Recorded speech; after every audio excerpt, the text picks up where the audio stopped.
دا rupture اٹھایا جانا۔ یہاں اس میٹنگ میں یوما میں دوبارہ دعوت پر واپس آنا ایک عظیم موقع ہے۔ پچھلی دفعہ ہم نے یہاں بہت اچھا وقت گزارا اور پھر جب مجھے پتہ چلا کہ مجھے دوبارہ آنا ہے تو مجھے بہت اچھا لگا۔ لوگوں کی گواہیاں اور عمدہ الفاظ سن کر آپ کچھ اچھا محسوس کرتے ہیں۔ بلی نے مجھے بتایا کہ ایک بھائی لاس ویگاس میں میٹنگ کروانا چاہتا ہے۔ عبادت کے اختتام پر میں اسے فوری طور پر ملوں گا۔ اس نے کہا ہمارے پاس وقت ہے اور فونکس کی میٹنگ سے جنوری میں لاس ویگاس میں ہمیشہ کی طرح آ سکتے ہیں۔ میرا خیال ہے بھائی آرٹ ولسن کافی عرصہ گزرا یہاں رہتا تھا اور شاید ابھی بھی وہ ویگاس ہی میں ہو، اور سسٹر اور بھائی ولسن نے آنے کو کہا لیکن شاید کوئی ایسا موقع نہ ملا۔ لیکن اب شاید وقت ہے کہ میں آؤں گا۔ آپ بلی پال اور رائے بورڈز کو یہاں دیکھ سکتے ہیں۔ میرا خیال ہے کہ وہ یہیں کہیں ہیں۔ کسی نے کہا بھائی رائے یہاں تھا۔ بھائی پیری لی یا ان میں سے کوئی بھی آپ کو بتا سکے گا اور ہمارے آنے کی تاریخ مقرر کریں گے۔ یہاں بہت سارے خادم بھائیوں کو دیکھ کر میں بہت خوش ہوا ہوں۔ بھائیوں، میں چاہتا ہوں کہ اگر میرے پاس کچھ وقت ہوتا تو میں ضرور آپ کے ساتھ گھر جاتا، کیونکہ آپ کے پاس بہت اچھے کھانا پکانے والے ہیں۔ یہ ٹھیک ہے بھائی پیری اور میں 2 راتیں وہاں رہے۔ اس کے پاس ان کے خلاف 2 نشان ہیں۔ اب ایک مائکرو فون کو کاٹنا ہے جس کے آپ قصوروار ہیں۔ بھائی پیری، میں نہیں سمجھتا کہ یقیناً آپ قصوروار تھے۔ کوئی بولنے کے لیے مقرر تھا۔ یہ بہت اچھا تھا اور پھر وہ دوبارہ ویگاس میں جا کر باتیں کر آتا تھا۔ وہ بھائی کولن سے یا دوسروں سے کہہ رہا تھا کہ کھانا اچھا تھا، لیکن اس نے کہا کہ پکانے والے آدمی کو اسپینی یا میکسیکن یا کچھ اور ہونا چاہیے۔ یہ وہ کھانا جو میں نے کبھی کھایا تھا سب سے زیادہ مرچوں والا تھا۔ وہ اسی طرح جاتے ہوئے اپنے مالک سے کہہ رہا تھا۔ اس نے کہا میں خان ساما ہوں، شاید یہ آپ کے لیے ٹیکساس کی طرح ہو۔ کچھ عرصے بعد اگر وہ یہاں ہمارے ساتھ ٹھہرے تو ہم آپ کو ایریزونا میں لے چلیں گے، جو کہ ہمارے لیے بہت بہتر ہوگا۔ اور میں مذاق نہیں کر رہا، لیکن اس میں مزاح کا کچھ احساس ہے۔ کیا آپ جانتے ہیں کہ ہمارا خدا بھی مزاح کی حس رکھتا تھا؟ اس نے ہیرودیس کو لومڑی کہہ کر کہا کہ جاؤ اسے بتا دو کہ آج میں کسی شیطان کو نہیں نکالوں گا، میں کامل ہوں۔ بس اگر وہ یوں کہہ رہا تھا تو اس میں طنز و مزاح پایا جاتا ہے، تو پھر کیوں وہ ہمیں ایک بار پھر تکلیف نہ دے گا؟ اور اب گو تھوڑی دیر ہو گئی ہے اور میں عموماً 4 گھنٹے تک منادی کرتا ہوں۔ میں نے ٹیری کو بتایا کہ میں یہاں موجود تمام بھائی بہنوں کی مدد سے اس صفحہ کو ختم کروں گا، اور ٹیری نے جواب دیا اس لیے ہم نے 2 گھنٹے کی ٹیپ لگا دی ہے۔ میں نے کہا نہیں بھائی ٹیری، یہ 30-40 منٹ کی خوراک ہے جو لوگوں کے ساتھ گفتگو کے ذریعے بانٹی جائے گی۔ میں نے ہر دفعہ اپنے آپ کو جانتے ہوئے بھی ایسا کرنا چاہا۔ جب میں فقط ایک لڑکا تھا لوگ مجھے سننے کے لیے آتے تھے اور لوگ مجھے کہتے تھے کہ بلی برہنم تم فقط ابھی بچے ہو، تم تو یہ بھی نہیں جانتے کہ تم سکول گئے اور نہ تم یہ جانتے ہو کہ تمہاری کیا تعلیم ہے۔ اور لوگ صرف میری کنٹکی انگریزی کے ٹوٹے پھوٹے الفاظ سننے کے لیے آتے تھے۔ بہت عرصہ نہیں گزرا انہوں نے مجھے کہا کہ ہم سب کھڑے ہو کر قومی ترانہ گائیں گے۔ میں کھڑا ہو گیا اور میں نے ان سے کہا میرا پرانا گھر کنٹکی یہاں سے بہت دور ہے۔ یہ وہ قوم تھی جس کے بارے میں جانتا تھا، بس یہ وہ قومی ترانہ تھا جس کے متعلق میں معلومات رکھتا تھا۔ جب کہ آپ بوڑھے ہو گئے ہیں، ہم اور آپ پہلے سے کچھ زیادہ جاننے لگے ہیں۔ دیکھیں پالوس کو۔ بس اس نے کہا جب میں بچہ تھا تو بچوں کی سی باتیں کرتا تھا، آپ بھی بچوں کی طرح حرکت کرتے ہیں، لیکن جب آپ بڑے ہوتے ہیں تو پھر پہلا قدم اٹھاتے ہیں، گرتے ہیں اور پھر دوبارہ کوشش کرتے ہیں، اور تھوڑی دیر بعد آپ سیدھے راستے پر چلتے ہیں۔ اس لیے ہم صلیب کے سپاہیوں کی طرح چلتے ہیں، کیونکہ یہ وہ وقت ہے کہ ہم خدا کے جلال کی راہ میں چلیں۔ میں جانتا ہوں کہ ہم اس دنیا کی ختم ہونے والے احساسی وقت میں رہ رہے ہیں۔ میں پورے طور سے یقین رکھتا ہوں کہ خدا کی آمد نزدیک ہے۔ بس اب میں تقریباً 30 منٹ یا اس سے کچھ زیادہ وقت آپ کا لوں گا۔ آج میں آپ کی توجہ کلام کی اس حوالہ کی طرف دلانا چاہتا ہوں جسے میں آج مضمون کے طور پر استعمال کروں گا۔ ایک دن گھر بیٹھے ہوئے میں اس کے بارے میں سوچ رہا تھا، پھر میں نے سوچا شاید میں اس کے بارے میں نہیں جانتا۔ اس تمام کلام پر بات کرتے ہوئے میں اس کا کچھ حصہ لوں گا جسے آج شام کی عبادت میں آپ سے ایک بات کرنا چاہتا ہوں، جبکہ آپ 27 زبور نکالیں۔ میں اس کی پہلی 5 آیات پڑھنا چاہتا ہوں۔ کیا آپ اس کو یہ کہنا پسند کریں گے کہ یہ فل گاسپل تاجر لوگوں کے لیے ہے؟ میرا بھائی پیری ان 4 کتابوں کے بارے میں بات چیت کر رہا تھا، اور ان نئی کتابوں کے بارے میں جو انہوں نے لیں، کتنے ہیں جو یہ جانتے ہیں کہ جب میں نے یہاں فونکس میں منادی بھی کی اور میں نے ٹیپ بھی کیا ایک کنونشن پر جس کا مضمون جناب یہ کیا وقت ہے، وہ اس کتاب کا شروع تھا۔ دیکھیں، جب ایسا وقت میں آتا تو خداوند کا فرمودہ اور قدرت سے معمول لکھا ہوا کلام جس گھڑی کے لیے ہے، اور اب نہ ہی کوئی چیز ہماری طرف آ رہی ہے، یہ بالکل سچ ہے، اور یہ چیزیں آپ کے لیے حیران کن ہوں گی تاکہ آپ کو پتہ چلے کہ حقیقی جگہ کون سی ہے۔ شاید بہت سارے یہاں اجنبی ہیں، اور آپ میں سے بہت سارے اٹھ کر اس پیغام کے بارے میں کچھ کہیں گے جو کچھ وہ حاصل کر رہے ہیں۔ یہ خدا کا اس گھڑی کے لیے وعدہ ہے، اس نے کچھ کرنے کا وعدہ کیا ہے، اور ہم اسے روحانی طور پر دیکھتے ہیں، بلکہ اسی طرح جس طرح اس نے کرنے کا اظہار کیا ہے اور پہلے سے مکمل طور پر ہر وقت سے آگاہ کیا ہے، کیونکہ یہ خداوند کا فرمان ہے۔ مجھے اس بات کی کوئی پرواہ نہیں کہ وہ کون سا آدمی ہے جو ایسی پیشن گوئی کرتا ہے۔ 1 کروڑ میں شاید ایک موقع ہوگا اگر کسی آدمی نے آپ کو کچھ بتایا ہو کہ یہ وقوع میں آئے گا اور ایک خاص وقت پر آئے گا۔ 1 کروڑ میں سے ایک، اور پھر وہ جگہ یہاں پر یہ ہوگا، اور پھر ایک موقع 10 کروڑ میں سے ایک، پھر وہ وقت جب یہ ہوگا۔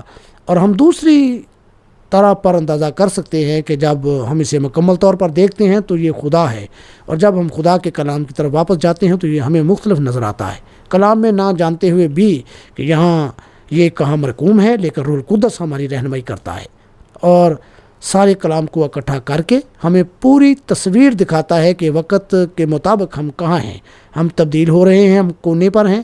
ایک معمار کے لیے یہ آسان ہے جب وہ کونے کا پتھر رکھ دے، پھر ہر کوئی اپنی اپنی اینٹ اسی لائن میں رکھ سکتا ہے کسی خاص پیمانے کے مطابق، اور اس طرح سے قطار پر قطار بننا شروع ہو جاتی ہے۔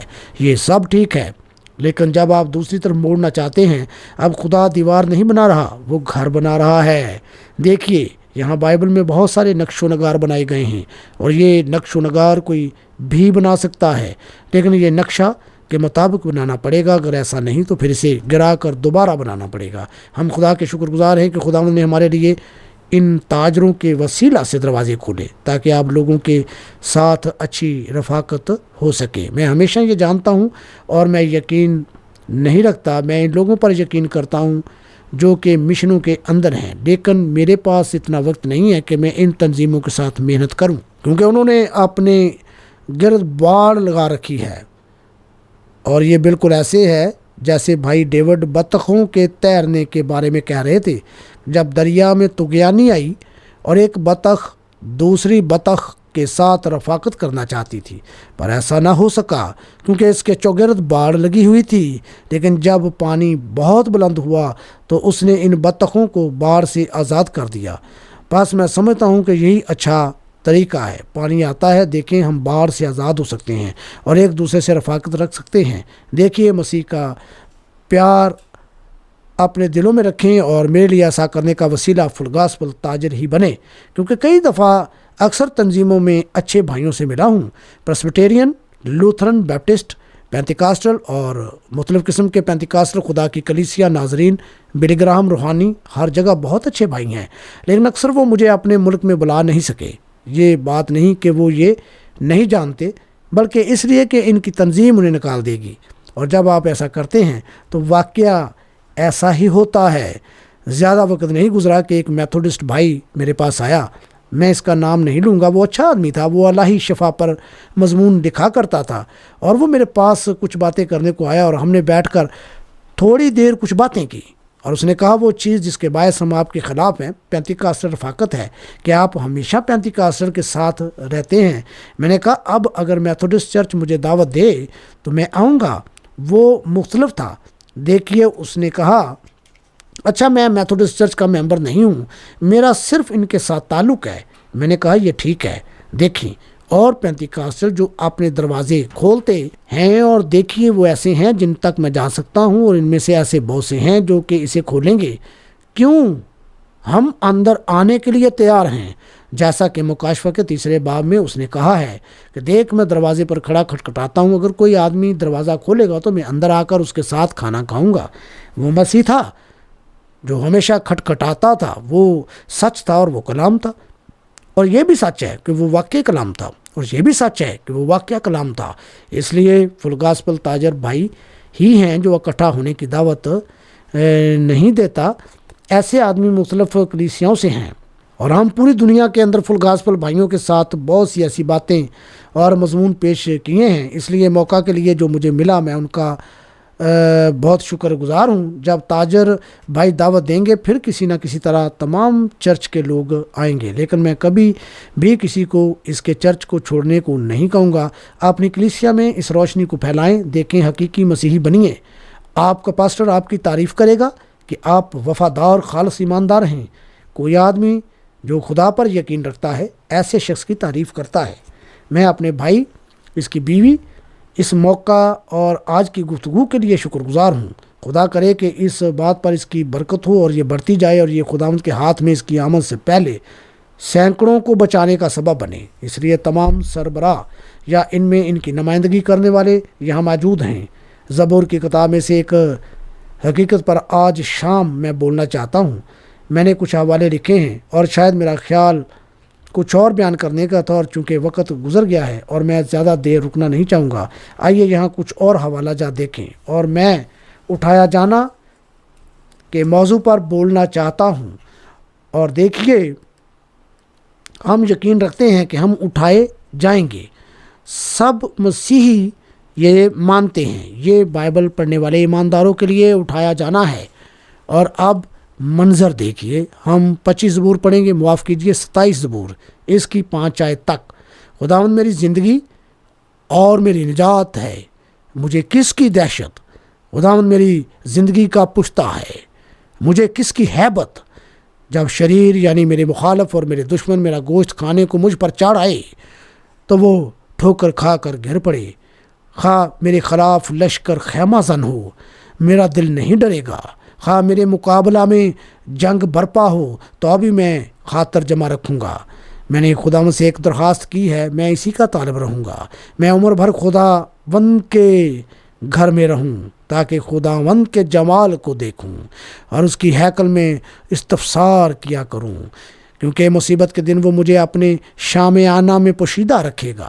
وہ مجھے اپنے خیمہ کے پردہ میں چھپا لے گا، وہ مجھے چٹان پر چڑھا دے گا۔ خداوند اپنے کلام کے پڑھے جانے میں اپنی برکت شامل کرے، آمین۔ اب آج اس مضمون پر بات کرتے ہوئے شاید کچھ لوگوں کا خیال ہو جو میں سنانے کو ہوں، کتنے ہیں جو یہ مان رکھتے ہیں کہ بائبل اٹھائے جانے کے بارے میں سکھاتی ہے؟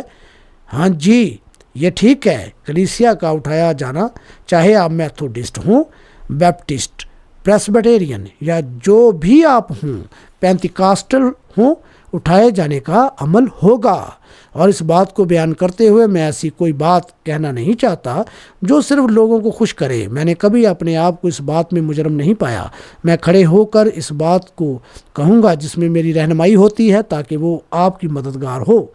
اگر آپ مسیحی ہیں تو یہ خداوند میں ایک تجربہ ہے، اور اگر مسیحی نہیں ہیں تو آپ کو شرمندگی دلائے تاکہ آپ ایک مسیحی بن جائیں۔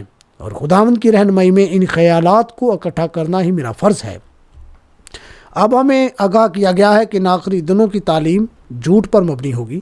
آئیے ذرا 1 منٹ کے لیے دوسرا پطرس کا خط 3 باب اور اس کی 3 اور 4 آیت کو پڑھیں۔ اور پہلے یہ جان لو کہ آخر دنوں میں ایسے ہنسی ٹھٹھا کرنے والے آئیں گے جو اپنی خواہشوں کے موافق چلیں گے اور کہیں گے اس کے آنے کا وعدہ کہاں گیا، کیونکہ جب سے باپ دادا سوئے ہیں اس وقت سے اب تک سب کچھ ویسا ہی ہے جیسا خلقت کے شروع سے تھا۔ وہ تو یہ جان بوجھ کر بھول گئے کہ خدا کے کلام کے ذریعے سے آسمان قدیم سے موجود ہے اور زمین پانی میں سے بنی اور پانی میں قائم ہے۔ ان کے ذریعے سے اس زمانہ کی دنیا ڈوب کر ہلاک ہوئی۔ اب ہم اس مضمون کو ان وجوہات کی روشنی میں دیکھیں گے کہ نبی نے یہ کہا کہ زمانے کے آخر میں ہنسی ٹھٹھا کرنے والے آئیں گے۔ دیکھیے، یہ وجوہات ہیں کہ لوگ پیشین گوئی کے مطابق عمل کر رہے ہیں۔ آپ یقیناً یہ سوچ رہے ہوں گے کیونکہ بائبل نے یہ کہا ہے کہ آخر زمانہ میں لوگ اونچے اونچے خیال باندھیں گے، خدا سے زیادہ عیش و عشرت کو پیار کریں گے، طبعی محبت سے خالی، سنگ دل، تہمت لگانے والے، بے ضبط، نیکی کے دشمن۔ وہ دینداری کی وضع تو رکھیں گے مگر اس کے اثر کو قبول نہ کریں گے۔ کیا ہم سچائی سے متاثر ہو سکتے ہیں؟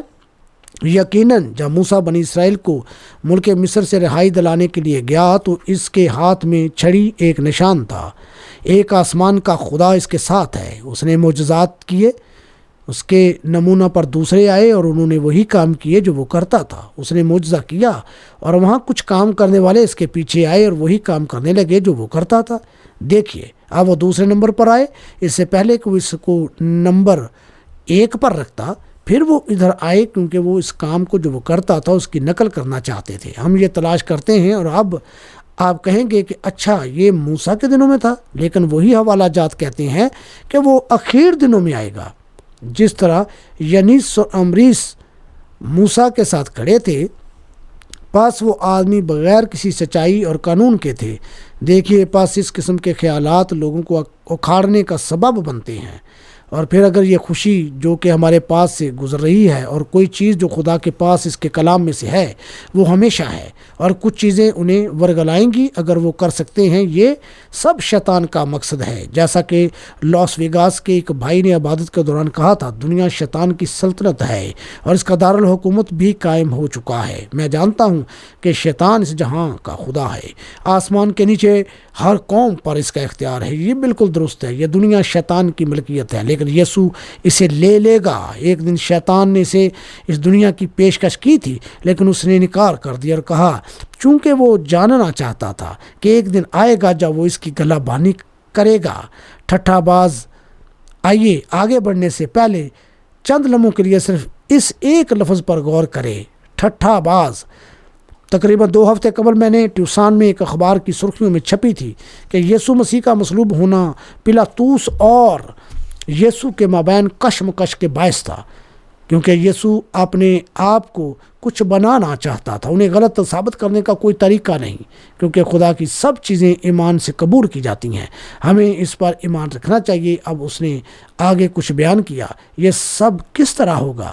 زیادہ عرصہ نہیں ہوا جب اسی قوم میں لندن انگلستان میں جان ویزلی، چارلس سپرجین اور بڑے بڑے عظیم خادموں نے ہر جگہ حتیٰ کہ پٹھا منڈیوں میں انجیل کی منادی کی۔ ان لوگوں نے اپنے زمانے کے کلام کو رد کیا، اور آج دیکھ لیں کہ وہ کہاں ہیں۔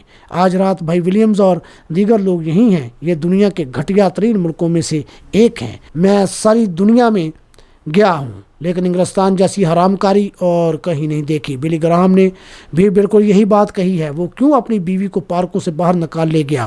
کیونکہ مرد اور عورتیں پارکوں میں سرعام۔ جب میں وہاں تھا تو میں نے انگلستان سے زیادہ حوصلہ شکن کام اور کہیں نہیں دیکھے، حالانکہ اسے ایک بار موقع ملا تھا اور اس نے دنیا کی اصلاح کی تھی۔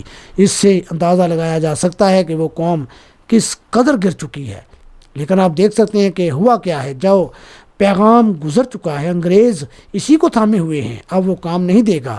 اگر موسیٰ نوح کا پیغام دیتا تو کیا ہوتا کہ ہم ایک کشتی بنائیں گے اور دریائے نیل میں تیرائیں گے، اس سے کام نہ بن پڑتا۔ اور اسی طرح یسوع کے پیغام سے کبھی موسیٰ نے کام نہیں لیا۔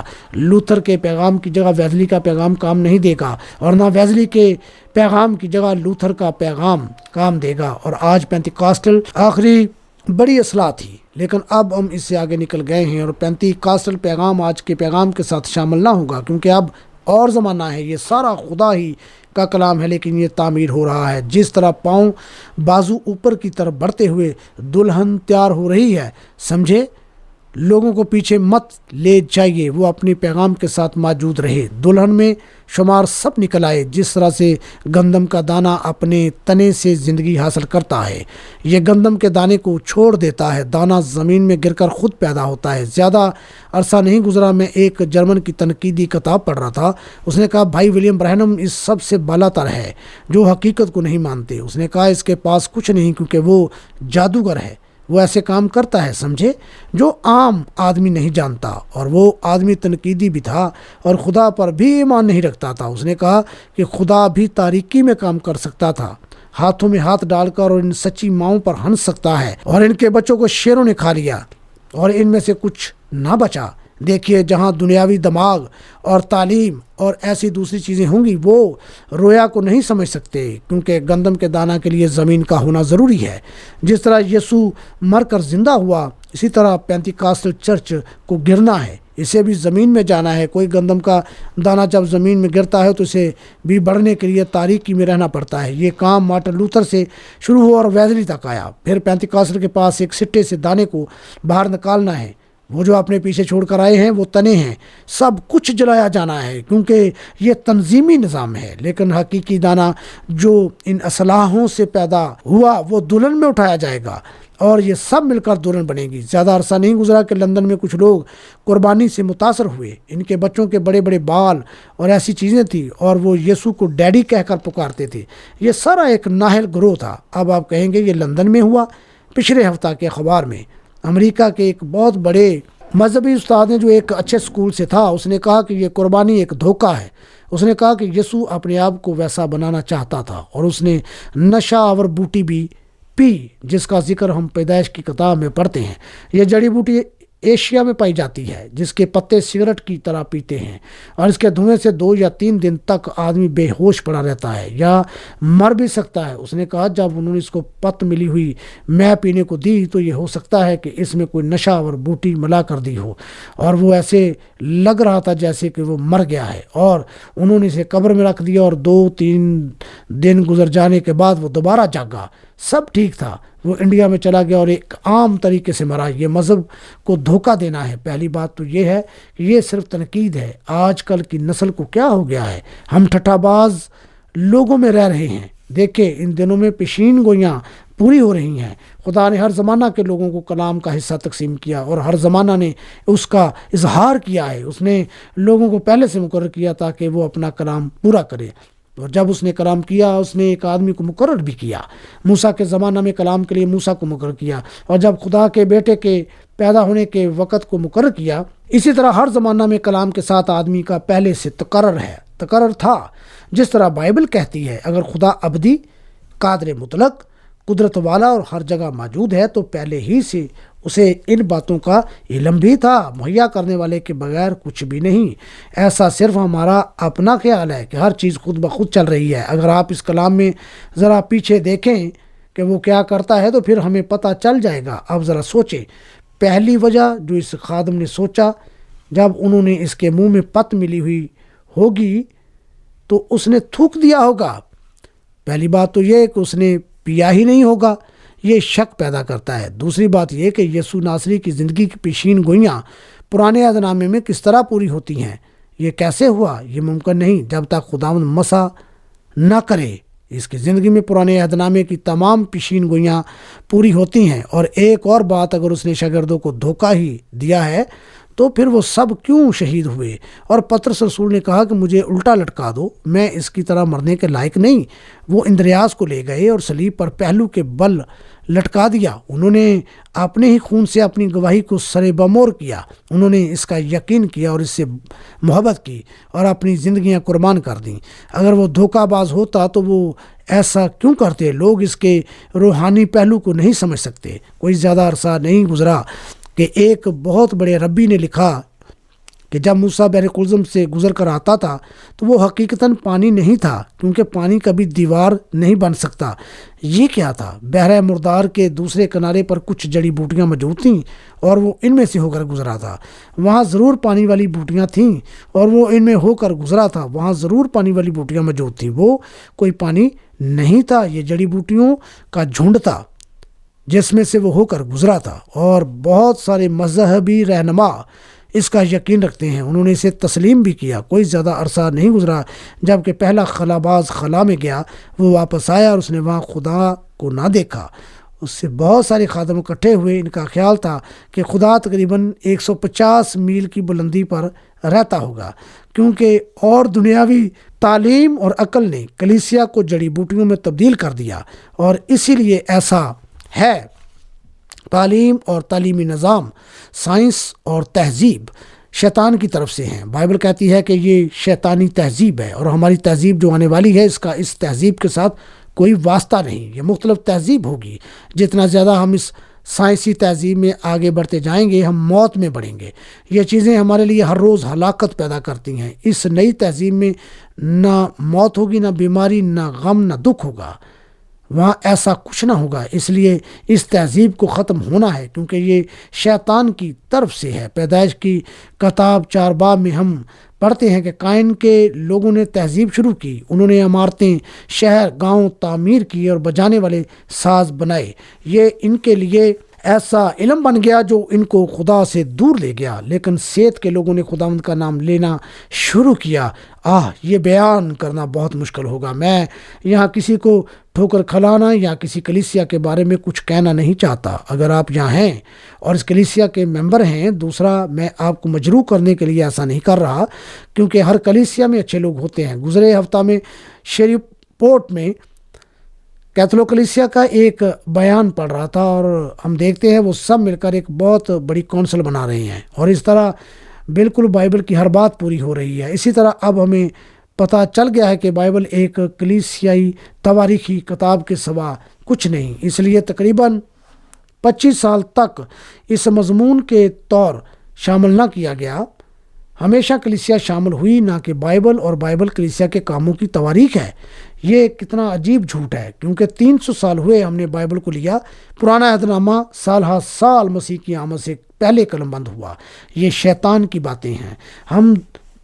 ان دنوں ہم دیکھ سکتے ہیں کہ کتنی کوششیں ہو رہی ہیں کہ بائبل کو رد کیا جائے، لیکن خدا کو کلیسیا کی عدالت کسی چیز سے کرنی ہے. وہ منصف نہیں ہو سکتا. وہ اس گلی میں جا کر مجھے گرفتار کرے. ممکن ہے میں 20 میل کی رفتار سے چلتا رہوں جب تک کہ کوئی چیز مجھے نہ بتائے کہ مجھے صرف 20 میل کی رفتار سے جانے کی اجازت ہے. ایسا ہوگا کہ خدا کلیسیا کی عدالت کرے گا. کسی دن وہ لوگوں کی عدالت کرے گا. ہم جانتے ہیں کہ عدالت آ رہی ہے، اور اگر وہ کیتھولک کلیسیا کے ساتھ عدالت کرے، کون سی کیتھولک کلیسیا، یا وہ میتھوڈسٹ کلیسیا، بیپٹسٹ کلیسیا، یا وہ وحدانیت والی کلیسیا جو آخری کلیسیا ہے، اس طرح پہلے 2 کا تصور ختم ہو جاتا ہے. وہ کس طرح سے عدالت کرے گا؟ اس نے کہا کہ وہ مسیح کے باعث عدالت کرے گا، اور مسیح کلام ہے، پس خدا کا کلام عدالت کرے گا. ابتدا میں کلام تھا اور کلام خدا کے ساتھ اور کلام خدا تھا، اور کلام مجسم ہوا اور ہمارے درمیان رہا، وہی جو کل، آج، بلکہ اب تک یکساں ہے. پس اس لیے وہ کلام کے باعث عدالت کرے گا. اس لیے ہم جانتے ہیں کہ وہ ان دنوں ہمیں بائبل سے باہر نکال رہے ہیں اور کلیسیا کو قبول کرتے ہیں. بائبل ایسا نہیں چاہتی تاکہ جب بھی چاہیں تعلیم بنا لیں اور اس کے مطابق چلیں. ایک شام جب میں شیری پورٹ میں عشاء پر پیغام دے رہا تھا، جب انہوں نے قربانی کے برک ذبح کیا تو 7 دن تک ان کے درمیان کسی خمیر کی اجازت نہ تھی، نہ خمیر کی اور نہ ہی خمیری روٹی کی. ہر چیز بے خمیر ہونا ضروری تھا. یہ 7 کلیسیائی زمانوں کی نمائندگی تھی جو کتاب میں موجود ہے، اور وہاں کوئی خمیر نہیں. یہ کیا ہے؟ کوئی چیز ملائی گئی اور ہمارے پاس ملی جلی تعلیم اور تنظیم ہے. بہت کچھ ملانے کے بعد بھی ابھی تک اسے کلام سے مشابہت دیتے ہیں. 7 دن تک بے خمیری روٹی اور جو کچھ آج کھایا جاتا ہے اسے کل تک رکھنے کی اجازت نہ تھی. دن کی روشنی سے پہلے اسے آگ میں جلا دیا جاتا تھا کیونکہ ایک نئی چیز اور نیا کلام آنے کی توقع تھی. دیکھیے، اس کو پکڑنے کی کوشش کریں کہ کلیسیا کا رد عمل کیا تھا. ایک بیداری آتی ہے تو پہلی چیز جو تقریباً 3 سال میں ظاہر ہوتی ہے وہ تنظیم بن جاتی ہے. کلیسیا تنظیم بناتی ہے، اور ایسا کرتے ہوئے تقریباً 20 سال گزر گئے ہیں کہ اب کبھی کوئی تنظیم نہیں ہوگی. اس کا اختتام ہو چکا ہے. گندم دوبارہ گندم کے پاس پہنچ چکی ہے.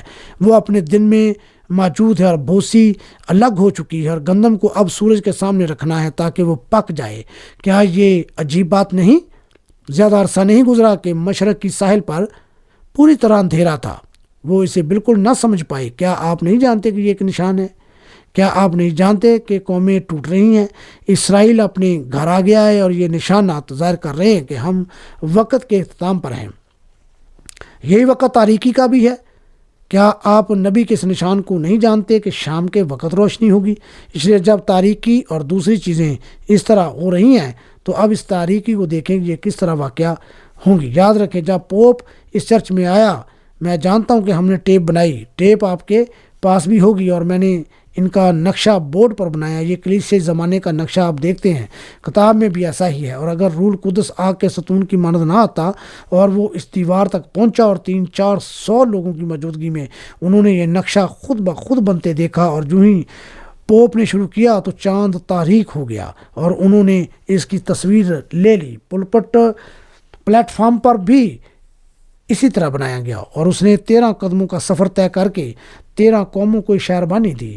یہ 13 نمبر ہے اور تاریکی ہر جگہ چھا رہی ہے۔ کیا آپ نہیں جانتے کہ ہم کہاں پر ہیں؟ ہم وقت کے اختتام پر ہیں۔ آخری دنوں میں ایسے مذاق کرنے والے اٹھیں گے اور وہ کہیں گے یہ بالکل ویسا ہی ہے، اس میں کچھ فرق نہیں آیا ہمارے باپ دادا کے سو جانے کے بعد بھی۔ لیکن جب تم ان چیزوں کو واقع ہوتے دیکھو، اپنے سر کو اوپر اٹھاؤ، تیار ہو جاؤ۔ مسیح اپنی کلیسیا کو لینے کسی بھی وقت آ سکتا ہے۔ اب وہ اس کا یقین بالکل نہیں کرتے کیونکہ وہ سوچتے ہیں لیکن یہ محسوس نہیں کرتے۔ یہی وہ لوگ ہیں جو اس کلام کو پورا کر رہے ہیں۔ کس طرح کائفہ اور سردار کہنوں نے مل کر اس کا مذاق اڑایا۔ وہ نہیں جانتے تھے کہ یہ وہ خدا ہے جن کا گیت گا رہے ہیں، اے میرے خدا تو نے مجھے کیوں چھوڑا۔ وہ میرے پاؤں اور ہاتھ چھیدتے ہیں۔ وہ یہ گیت ہیکل میں گا رہے ہیں اور باہر اسے صلیب پر بھی چڑھا رہے ہیں، اور وہ بہت کم جانتے ہیں کہ وہ کیا کر رہے ہیں۔ یسوع نے دعا کی، اے باپ انہیں معاف کر کیونکہ یہ نہیں جانتے کہ کیا کرتے ہیں، کیونکہ کلام نے ان کے اندھے پن کے بارے میں پیشین گوئی کی ہے۔ کیا آپ جانتے ہیں یہ آخری دنوں میں پروٹسٹنٹ اور کیتھولک کے اندھے پن کی پیشین گوئی ہوئی ہے؟ کلام کے حوالے سے باہر والے ویسے ہی مسیح کے ساتھ اندر داخل ہونے کی کوشش کریں گے، کیونکہ تو کہتا ہے کہ میں دولت مند ہو گیا ہوں اور کسی چیز کا محتاج نہیں، اور تو یہ نہیں جانتا کہ تو کمبخت اور خوار اور غریب اور اندھا اور ننگا ہے۔ مکاشفہ کی کتاب ہے 3 باب۔ یہاں آپ پھر تاریکی کے اندھے پن میں ہیں، خدا کی چیزوں کو کوئی اہمیت نہ دیتے ہوئے اسے مذاق سمجھتے ہیں، لیکن کلیسیا کے لیے دلہن کا اٹھایا جانا ایک مکاشفہ ہے۔ یہ اس پر کھل چکا ہے اور مسیح کی سچی دلہن اٹھائے جانے کے لیے مکاشفہ کی منتظر ہے۔ اب یہ مکاشفہ کے بغیر ایمان حاصل نہیں ہو سکتا۔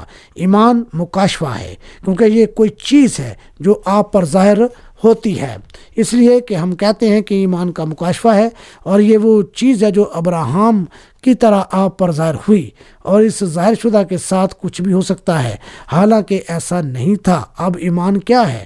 ایمان خدا کا بھید ہے، اور مکاشفہ وہ ہے جس پر پورے جسم کے ساتھ کلیسیا کی بنیاد رکھی گئی۔ کچھ زیادہ عرصہ نہیں گزرا، میں یہاں ایک بہت اچھے بیپٹسٹ بھائی سے بات کر رہا تھا۔ وہ میرے ساتھ کچھ گفتگو کرنے آیا۔ اس نے کہا، ایک انسان ہونے کے ناطے میں آپ کو پسند کرتا ہوں، لیکن آپ گیڈمڈ ہو گئے ہیں۔ میں نے کہا میرے لیے دعا کریں۔ اس نے کہا، بھائی برینم میں اس قابل نہیں ہوں جب تک ہم کلام کے الفاظ کو یونانی الفاظ کی طرح اکٹھا نہ کر لیں۔ میں نے کہا، وہ جناب آپ اس سے بہتر جانتے ہیں۔ میں نے کہا، نائسیا کی کونسل نے مسیح کی موت کے 300 سال بعد بھی یہ تذکرہ کر رکھا تھا کہ کون سا یونانی عالم ٹھیک تھا۔ یہ ساری باتوں کا مکاشفہ ہے۔ اس نے کہا، میں مکاشفہ کو تسلیم نہیں کرتا۔ تو میں نے کہا، آپ مسیح کو کس طرح تسلیم کرتے ہیں؟ اس نے کہا، کیوں؟ جو کوئی مسیح پر ایمان رکھتا ہے ہمیشہ کی زندگی اس کی ہے۔ میں نے کہا، یہ درست ہے، لیکن دیکھیں، کوئی مسیح کو مسیح اس وقت تک نہیں کہہ سکتا جب تک روح القدس اس پر ظاہر نہ کرے۔ آپ ٹھیک کہتے ہیں، جب تک آپ مکاشفہ کی طرف راغب نہ ہوں یہ آپ پر ظاہر ہونا ضروری ہے۔ قائن اور حابل کے پاس پڑھنے کے لیے کوئی بائبل نہ تھی، لیکن حابل پر ایمان کا مکاشفہ ظاہر ہو چکا تھا کہ وہ کس کی قربانی پیش کرے، اس لیے اس نے قائن سے بہتر وہ قربانی خدا کو پیش کی، اور خدا نے اس کی پاکیزگی کی تصدیق کی۔ جب یسوع نے پوچھا، متی 16 باب، متی رسول کی معرفت سے لکھی گئی انجیل مقدس کے 16 باب کی 17ویں آیت میں، ہمارے پاس پڑھنے کا وقت نہیں، اگر آپ چاہیں تو لکھ لیں۔ اس نے کہا، لوگ ابن آدم کے بارے میں کیا کہتے ہیں؟ ایک نے کہا، کوئی موسیٰ، ایلیا یا کوئی اور کہتے ہیں۔ اس نے پوچھا، تم مجھے کیا کہتے ہو؟ پترس نے کہا، تو زندہ خدا کا بیٹا مسیح ہے۔ اس نے کہا، مبارک ہے تو شمعون بریونا، کیونکہ یہ بات گوشت اور خون نے نہیں بلکہ میرے باپ نے جو آسمان پر ہے تجھ پر ظاہر کی ہے۔ اس پتھر پر روحانی مکاشفہ کہ خدا کون ہے، یسوع کون ہے، خدا مسیح میں ظاہر ہو کر دنیا کو نظر آیا۔ وہ خدا کا مکاشفہ ہے، اپنی طرف راغب کرتا ہے تاکہ یہ ظاہر کرے کہ مجسم خدا کیا تھا؟ وہ خدا تھا، وہ زندہ خدا کا بیٹا مسیح تھا۔ اس نے کہا یہ بات گوشت اور خون نے تجھ پر ظاہر نہیں کی، بلکہ میرے آسمانی باپ نے جو آسمان پر ہے تجھ پر ظاہر کی ہے۔ تو پتھر ہے اور میں تجھ پر اپنی کلیسیا قائم کروں گا۔ کلام کا مکاشفہ اپنے وقت پر، اور عالم روا کے دروازے اس پر غالب نہ آئیں گے۔ مکاشفہ کی کتاب بائبل کی آخری کتاب ہے اور بے ایمانوں کے لیے اسے سر بمور کیا گیا ہے۔ اس لیے مکاشفہ 22 باب میں لکھا گیا ہے کہ اگر کوئی اس نبوت کی کتاب میں سے ایک نقطہ کم یا زیادہ کرے گا تو میں اس کا حصہ زندگی کی کتاب میں سے نکال ڈالوں گا۔ ہمیں پتہ چلتا ہے کہ یہ صرف سب ایمانداروں کے لیے تھا، اور اس نے مکاشفہ کی کتاب کو کھول کر اس کے مصنف کا سارا بھید ظاہر کیا تاکہ وہ دیکھ سکے کہ کس طرح وہ مسیح یسوع کی پیدائش سے لے کر مکاشفہ تک الفا اور اومیگا نظر آتا ہے۔ اور اس نے اپنی ساری قدرت اور سارے ارادے کو جو 7 کلیسیا زمانوں میں آنے والا تھا ظاہر کیا، جس کو 7 مہریں لگا کر بند کیا گیا تھا۔ اب کتاب لکھی جا چکی تھی، لیکن یاد رکھیں کہ اس کو 7 مہریں لگا کر بند کر دیا گیا تھا، اور ان 7 مہروں کا جو مکاشفہ 10 باب میں اس کا ذکر ہے، اس وقت تک کھولا جانا ممکن نہ تھا جب مکاشفہ 10 باب اور 7 آیت کے مطابق وہ آخری زمین پر موجود فرشتہ اس کو ظاہر نہ کرے۔ دیکھیں، اور آخری فرشتہ کے نرسنگا پھونکنے کے زمانہ میں 7واں فرشتہ خدا کا پوشیدہ مطلب اس زمانہ کے لیے پورا ہوگا۔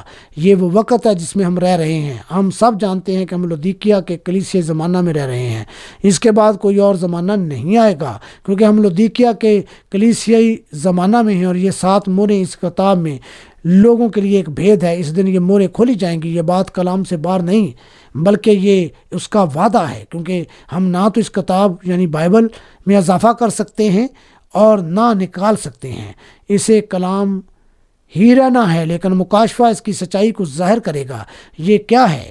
سارے کلام کے ساتھ اس کو ملانا، پھر خدا اپنی حقیقت ظاہر کرتا ہے۔ دیکھیں، خدا کو کسی ترجمان کی ضرورت نہیں، آپ اپنا خود ترجمان ہے۔ جب وہ ان چیزوں کو وجود میں لاتا ہے تو وہ اپنی ترجمانی خود کرتا ہے۔ جس طرح شروع میں اس نے فرمایا روشنی ہو جائے اور روشنی ہو گئی، اس کی ترجمانی کی کوئی ضرورت نہیں ہے۔ یہ ظاہر ہو چکا ہے۔ کلام ان آخری دنوں کے لیے اس کے کچھ وعدے ہیں۔ کیوں؟ یہ کیسے تھا کہ یسوع مسیح خدا کا بیٹا تھا جس کو بھیجنے کا وعدہ اس نے کیا۔ ان دنوں جب وہ زمین پر تھا، لوگوں نے اس کا یقین نہ کیا۔ اس نے کہا کلام میں دیکھو، کیونکہ تم سمجھتے ہو کہ اس میں ہمیشہ کی زندگی ہے، اور یہ سب میری گواہی دیتی ہے۔ اور اگر تم میرا یقین نہیں کرتے تو پھر ان کاموں کا تو یقین کرو جو میں کرتا ہوں، کیونکہ وہ گواہ ہے کہ میں کون ہوں۔ دلہن کے زمانہ میں ان کاموں نے گواہی دی کہ وہ کون تھا۔ پینتیکوس کے دنوں میں نعمتوں کی بحالی، غیر زبانوں میں بولنا، بدروحوں کو نکالنا، ان نعمتوں نے گواہی دی۔ یہ کوئی مذاق نہیں تھا۔ میں نے پینتیکاسل کی تواریخ پڑھی ہے۔ جب پینتیکاسل تواریخ وجود میں آئی تو لوگوں نے کہا یہ زیادہ دیر نہیں ٹھہر سکیں گے، یہ گر جائیں گے، مگر یہ ابھی تک کیوں چل رہی ہے؟ یہ اس لیے ہوا کہ آپ اس کو بچا نہیں سکتے، کیونکہ یہ خدا نے فرمایا ہے، یہ خدا کے کلام کا حصہ ہے، اور آپ اس میں سے کچھ نہیں نکال سکتے۔ اور جب دلہن کو بلایا جائے گا تو آپ کیسے اسے روک سکیں گے؟ خدا کے کلام کا مکاشفہ کلام کی صداقت ہے، اور ہم بھی انہی دنوں میں رہ رہے ہیں۔ خدا کی تعریف ہو۔ اب جس اٹھائے جانے کی ہم بات کر رہے ہیں، یہ صرف دلہن کا اٹھایا جانا ہے۔ یاد کیجئے، بائبل میں لکھا ہے کہ جب تک 1000 برس پورے نہ ہو لیے باقی مردے زندہ نہ کیے گئے۔ یہ اٹھایا جانا ایک عظیم واقعہ ہے۔ دوستو، اگر ہم اٹھائے نہ گئے تو ہم کہاں ہوں گے؟ ہم کیا کریں گے؟ ہم کس طرح رہ رہے ہیں؟ ہمارے پاس کیسے وعدے ہیں؟ اٹھائے جانے کا عمل ہونے والا ہے۔ بائبل کہتی ہے کہ ایسا ہوگا، اور یہ صرف اور صرف اسی منتخب عورت کے لیے ہے جو ان دنوں دلہن بن کر کلیسیا میں سے اٹھائی جائے گی۔ لفظ کلیسیا کا مطلب ہے بلائے ہوئے۔ جس طرح موسیٰ نے ایک قوم کو دوسری قوم سے نکالا اور روح القدس کلیسیا میں سے دلہن کو پکارتا ہے، یعنی کلیسیا میں سے کلیسیا، ہر تنظیم میں سے دلہن ایک درخت کی مانند بن رہی ہے۔ یہ ٹیپ میں بھی ہے۔ دلہن بطور درخت اسے بلایا جاتا ہے، اور یہ دلہن بطور درخت ہے۔ یہ وہی ہے جو اٹھائے جانے کو ہے، دلہن کے علاوہ یہ کچھ نہیں۔ دلہن پہلے سے مقرر کی گئی ہے، جسے خدا نے پہلے سے جانا، جو باپ کا روحانی جرثومہ ہے۔ میں یہاں 1 منٹ رکوں گا، میں سوچ کر پریشان ہو جاتا ہوں کہ میں آپ کو زیادہ عرصہ تک نہ روک سکوں گا۔ غور کیجئے، دیکھیے آپ لوگوں میں سے کتنے ہیں جو یہ جانتے ہیں کہ اپنی پیدائش سے سال ہر سال پہلے وہ اپنے باپ کے جراثیم میں تھے۔ یہ ٹھیک ہے، ایک بیج کا جرثومہ آپ سے آتا ہے اور یہ ہمیشہ نر سے آتا ہے، نہ کہ مادہ سے۔ دیکھیں، مادہ اسے پرورش دینے کے لیے ایک زمین کی طرح ہے، جرثومہ باپ ہی سے آتا ہے۔ اب اگر میرا باپ یا میرا بیٹا یہاں بیٹھے ہیں تو میں کہہ سکتا ہوں کہ جب میں 16 سال کا تھا تو میرا بیٹا میرے اندر تھا، میں اسے نہیں جانتا تھا لیکن وہ وہاں تھا۔ لیکن مقدس رشتہ یعنی شادی کے ذریعہ سے وہ میری شبیہ بنا، میں اسے جانتا ہوں، میں اس کے ساتھ رفاقت رکھ سکتا ہوں اور وہ ٹھیک وقت پر وجود میں آیا۔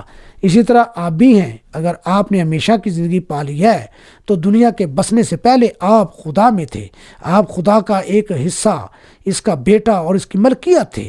وہ جانتا تھا کہ کس زمانہ میں آپ پیدا ہوں گے، اس نے پہلے آپ کو پہلے سے اس وقت کے لیے مقرر کیا تاکہ آپ وہ جگہ لیں جو کوئی دوسرا نہیں لے سکتا۔ آپ کو کتنی ہی رکاوٹ کیوں نہ ہو، آپ کو وہاں ہونا ضرور تھا، کیونکہ وہ جانتا تھا کہ آپ وہاں ہوں گے۔ آپ کو بنایا گیا، اب آپ اس سے رفاقت رکھ سکتے ہیں، اور یہی کچھ وہ چاہتا تھا۔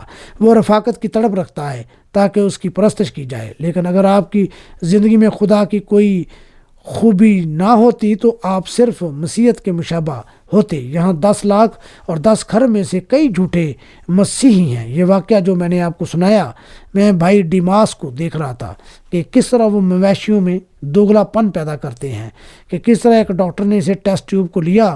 میں ان چیزوں کو دیکھ رہا تھا کہ کسی نر کے جنسی مادہ میں لاکھوں جرثومے وجود میں آتے ہیں، اور اسی طرح ہزاروں انڈے مادہ کے سبب بھی پیدا ہوتے ہیں۔ لیکن آپ اس بات کو جانتے ہوں گے کہ ان لاکھوں متحرک جرثوموں میں سے صرف ایک زندگی کے لیے مقرر کیا گیا ہوتا ہے، اور ایک ہی انڈا بارآور ہوتا ہے، اور صرف وہ چھوٹا جرثومہ رینگتے ہوئے اس کی طرف بڑھتا ہے، ان تمام جرثوموں کے اوپر سے گزرتے ہوئے جو اس کی طرح نظر آتے ہیں، اور وہ اسی طرح بڑھتے بڑھتے اس بارآور انڈے تک پہنچ کر اندر داخل ہو جاتا ہے، اور دوسرے سارے مر جاتے ہیں۔ کیوں؟ آئیے اس کنواری سے پیدا ہونے کی بات کریں۔ کیوں؟ کیا یہ جسمانی عام پیدائش سے آدھا مختلف نہیں؟ اور یہ کس طرح خدا نے پہلے سے جانا اور مقرر کیا؟ اب شروع میں ہم پیچھے جائیں گے تو بہت سال پہلے کا واقعہ تھا۔ اگر آپ آج رات مسیح میں دوبارہ پیدا ہوئے ہیں تو شروع میں آپ خدا میں تھے، خدا آپ کا باپ ہے، اور اسی لیے جب آپ اس زندگی میں آئے اور مسیحیت کو قبول کیا، ہر چیز غلطی کی طرف جا رہی ہے۔ یہ سب آپ کے لیے حیران کن ہوگا، لیکن ایک دن آپ کو کوئی چیز ملے گی۔ یہ کیا تھا؟ وہ زندگی جو شروع میں آپ سے آئی تھی۔ میری چھوٹی سی کہانی عقاب کے متعلق ہے، جس میں اس کی ماں اس عقاب کو تلاش کرتی ہے۔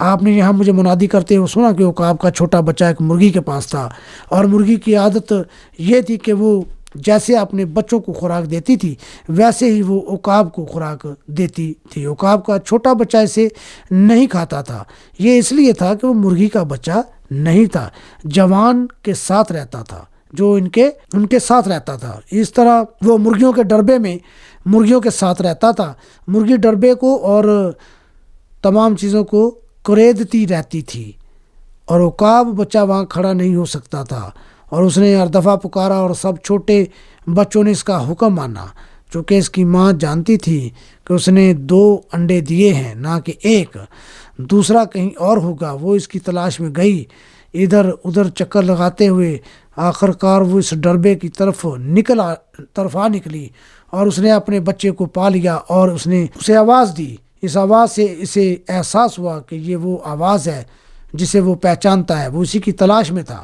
اب اس نے محسوس کیا کہ وہ مرغی کا بچہ نہیں ہے، وہ ایک عقاب تھا، اور یہی معاملہ ہر مسیحی کا ہے جس نے نئی پیدائش پائی ہے۔ جب آپ آتے ہیں، مجھے اس بات کی پرواہ نہیں کہ آپ کتنی تنظیموں سے تعلق رکھتے ہیں اور آپ کتنی کتابوں پر اپنے نام لکھتے ہیں، لیکن جب خدا کا منکشف اور سچا کلام آپ پر ظاہر ہوتا ہے، آپ بھی یہی محسوس کرتے ہیں کہ آپ عقاب ہیں، کیونکہ اگر آپ مرغی کی کٹ کٹ کے پیچھے ادھر ادھر جاتے ہیں تو یہ کم عقلی ہے۔ یہ اصل میں حقیقی کلام کا اکٹھا کیا جانا ہے۔ جب جراثیم مادہ کے رحم میں داخل ہوتا ہے تو ایسا نہیں کہ کوئی اپنے باپ کے انسانی جراثیم سے کسی کتے یا بلی یا مرغی کا جراثیم بن جائے۔ یہ سب خداوند یسوع مسیح میں شامل ہو کر انسانی جراثیم دلہن بن جاتے ہیں، یعنی اس کے جسم کے حصے بن جاتے ہیں جو کہ کلام تھا، اور دلہن کو بھی کلام بننا ہے۔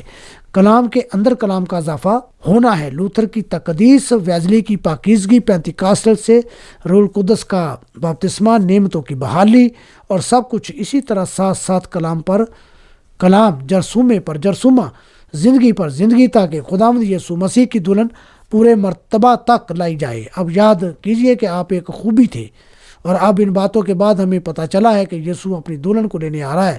اب ہم کس طرح دلہن میں شامل ہو سکتے ہیں، یہ ایک سوال ہے۔ بہت کہتے ہیں کہ ہماری جماعت میں مل جاؤ، ان میں سے ایک خاص قسم کا بپتسمہ چاہتے ہیں اور دوسرا یہ یا وہ کرنا چاہتے ہیں۔ کوئی کہتا ہے اگر آپ غیر زبان نہیں بولتے تو آپ کو روح القدس نہیں ملا، دوسرا کہتا ہے آپ کو غیر زبان بولنا ضروری نہیں، ایک کہتا ہے آپ کو روح میں ناچنا ضروری ہے، اور اس طرح سے آپ چلائیں۔ اس سے ایک سوچ نے جنم لیا ہے۔ یہ سب ٹھیک ہے اور ٹھیک نہیں بھی۔ یہ کس طرح ممکن ہے کہ ایک آدمی یا عورت یا بچہ جو روح سے خدا میں نیا جنم لے چکا ہے خدا کے کلام کو رد کرے، جب خدا خود ترجمان بن کر کہتا ہے کہ یہ ایسا نہیں ہے، میں نے اس کا وعدہ کیا ہے؟ کتنی سادگی اور صفائی سے یہاں بتایا گیا ہے۔ کیوں وہ یہ دیکھنے کے پابند ہیں؟ دیکھیں کس طرح مسیح خود اپنے کلام کا انکار کر سکتا ہے۔ اگر مسیح آپ کے اندر ہے تو وہ اپنے کلام کا انکار نہیں کر سکتا، پھر کس طرح ہم اس بدن میں شریک ہو سکتے ہیں؟ پالوس رسول کا کرنتھیوں کے کلیسیا کے نام پہلا خط ہے، اور اس کے 12ویں باب کے ایک روح کے وسیلہ سے ایک بدن ہونے کے لیے بپتسمہ لیا، ایک ہی روح کے بپتسمہ سے۔ اور اگر اس کو لکھنا چاہتے ہیں، یہ کرنتھیوں کی کلیسیا کے نام پہلا خط ہے، اس کا 12واں باب 13 آیت کا حوالہ ہے۔ اور ایک ہی روح کے وسیلہ سے ہم نے بپتسمہ پایا، اور روح یسوع کی زندگی ہے۔ کیا یہ ٹھیک ہے؟ یسوع کی زندگی، کسی بھی بیج کی زندگی، چونکہ وہ کلام کا بیج تھا، وہ بیج کو زندگی دیتا ہے۔ اگر زندگی بیج کے اندر ہے، اور جب اس بپتسمہ سے روح القدس پر آتا ہے تو یہ ضروری ہے کہ بیج زندگی پائے۔ فونکس میں ابھی زیادہ عرصہ نہیں گزرا، میں نے آپ کو بتایا کہ میں بھائی شاریٹ سے کہہ رہا تھا، اور میں اس کے ساتھ باہر تھا، اور اس نے مجھے ایک درخت دکھایا۔ یہ مختلف پھلوں کا درخت تھا، اس نے ایسے بہت سے پھلدار درخت لگا رکھے تھے۔ اس نے مجھے ایک سنگترے کا درخت دکھایا جس پر 9-10 قسم کے مختلف پھل لگے ہوئے تھے۔ میں نے پوچھا بھائی شاریٹ یہ کس قسم کا درخت ہے؟ اس نے کہا سنگترے کا درخت ہے۔ میں نے کہا پھر اس پر لیمو، ٹینجلیو اور گریپ فروٹ جیسے پھل کیوں لگے ہیں؟ اس نے کہا یہ سب ملا جلا پھل ہے، ان کو ایک دوسرے سے ملایا گیا ہے۔ میں نے کہا اب یہ اگلے سال سنگترے دے گا؟ لیکن نہیں، یہ درخت اپنے اندر اپنا پھل رکھتا ہے، ہر شاخ اپنا پھل رکھے گی۔ پھل پیدا کرنے والے بہت سے لوگ جانتے ہیں کہ اس ملے جلے پھلوں کی وادی میں یہ اپنا پھل لائے گی۔ اگر آپ سنگترے کے درخت کے اندر لیمو کی شاخ لگا دیں تو اس میں لیمو لگیں گے، کیونکہ اس میں لیمو کی خصوصیت ہے۔ اس سے کبھی بھی اصلی پھل پیدا نہیں ہوگا۔ ہم نے اس میں پیوند کاری کی ہے، ہم نے مختلف تعلیمیں ملا دی ہیں، ہر ایک یہاں پیوند ہو رہا ہے۔ میتھوڈسٹ تنظیم کس طرح کوئی اور چیز لا سکتی ہے سوائے ایک میتھوڈسٹ بچے کے، اور کس طرح کوئی تنظیم ایک تنظیمی بچے کے سوا کچھ اور پیدا کر سکتی ہے؟ لیکن اگر اس درخت میں کوئی اور شاخ لگائی جاتی تو اس میں ضرور سنگترے لگتے۔ اور جب خدا کسی کلیسیا میں کچھ کرتا ہے تو وہ بالکل حقیقی کلام کی صورت ہوگی۔ ایسا ضروری ہے کیونکہ زندگی درخت کے اندر ہے اور وہ اپنی جنس کے موافق پھل لاتا ہے۔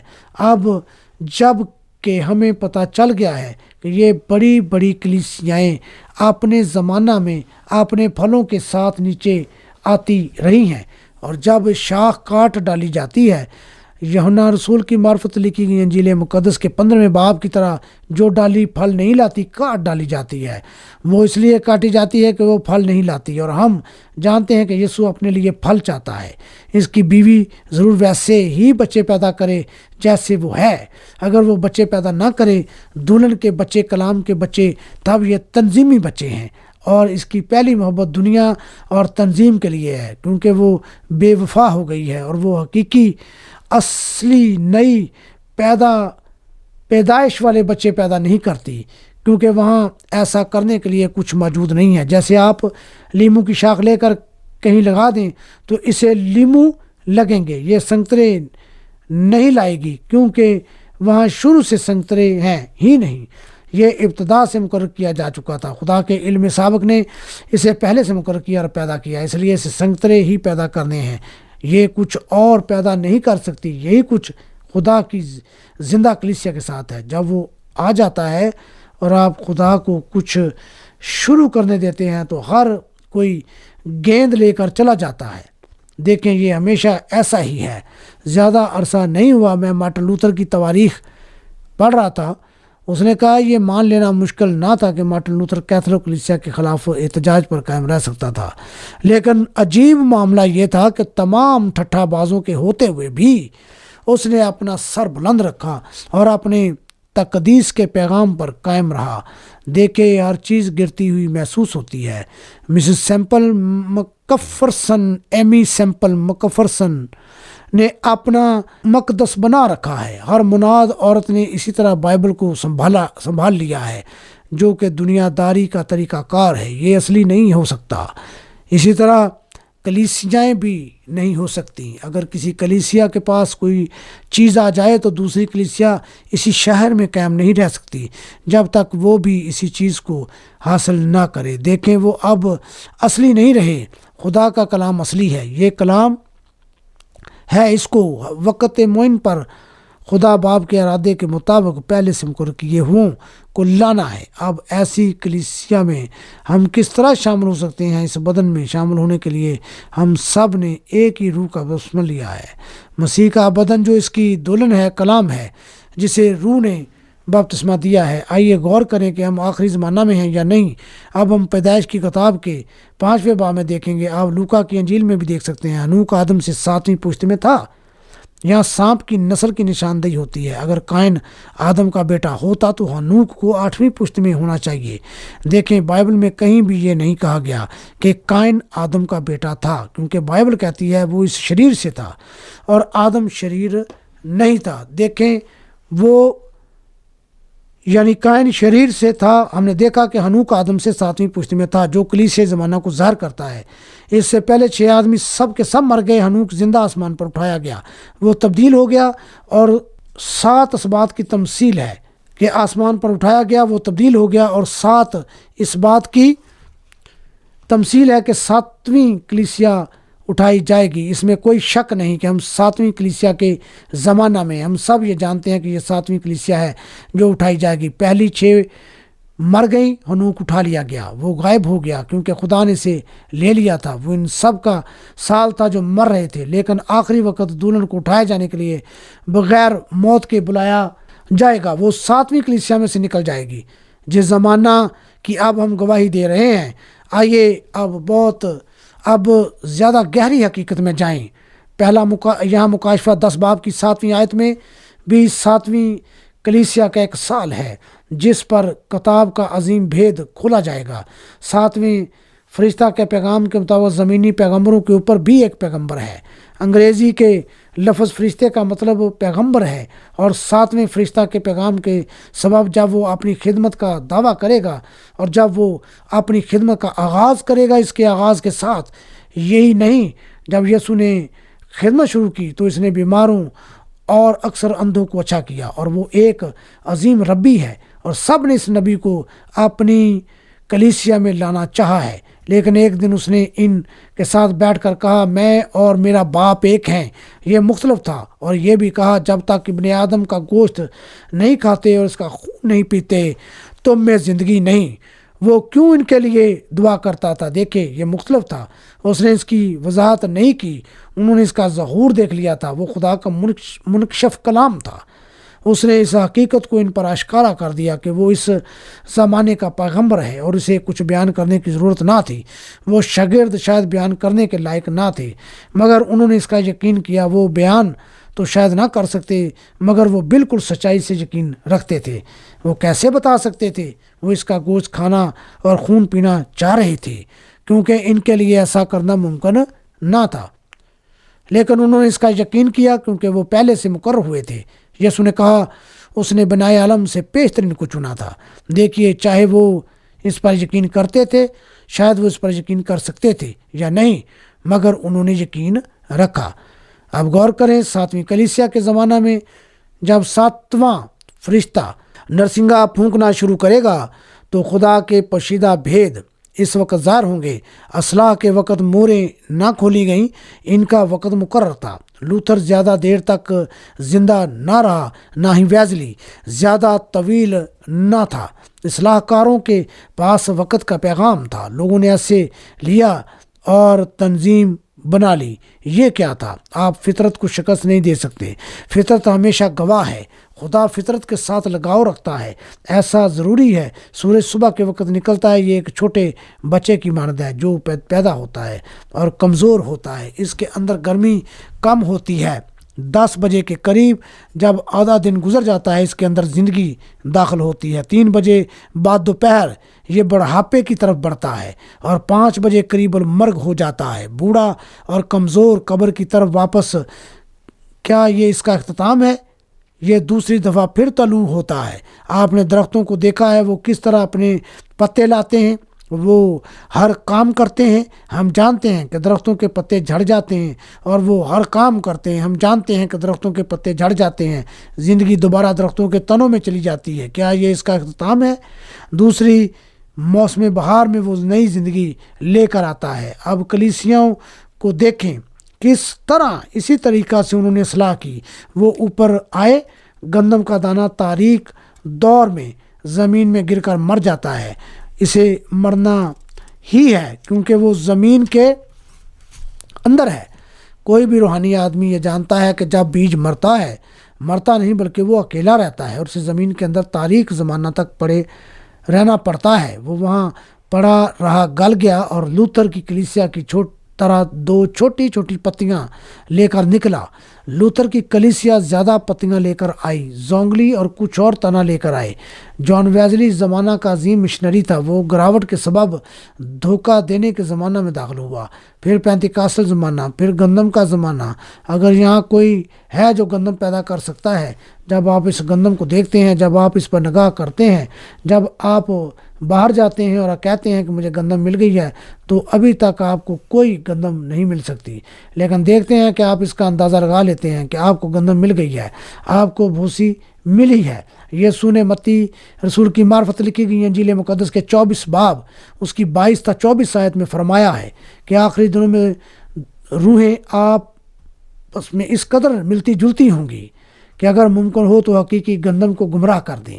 دیکھیں، غور کریں، یہ ایک پیغام رساں کی مانند ہے، یہ ایک پیغمبر کی مانند ہے جو زندگی لوتھر سے آئی، وہ ویزلی کو لائی اور ویزلی کی زندگی سے پینتیکاسٹل آئی اور پینتیکاسٹل کی زندگی گندم کی مناسبت سے ہے، لیکن یہ سب پیغام دینے والے تھے۔ دیکھیں، یہ حقیقی زندگی اور پیغام بھی ایسے ہی آتا رہا، لیکن وہ گندم کی نشاندہی کرتا ہے، اس لیے گندم کی طرح اٹھایا جانا بھی بلکہ اوپر ہی نظر آتا ہے۔ دلہن ہر زمانہ میں خود ہی باہر آتی ہے، لیکن تنظیمی ڈھانچہ مر جاتا ہے، سوکھ کر مر جاتا ہے۔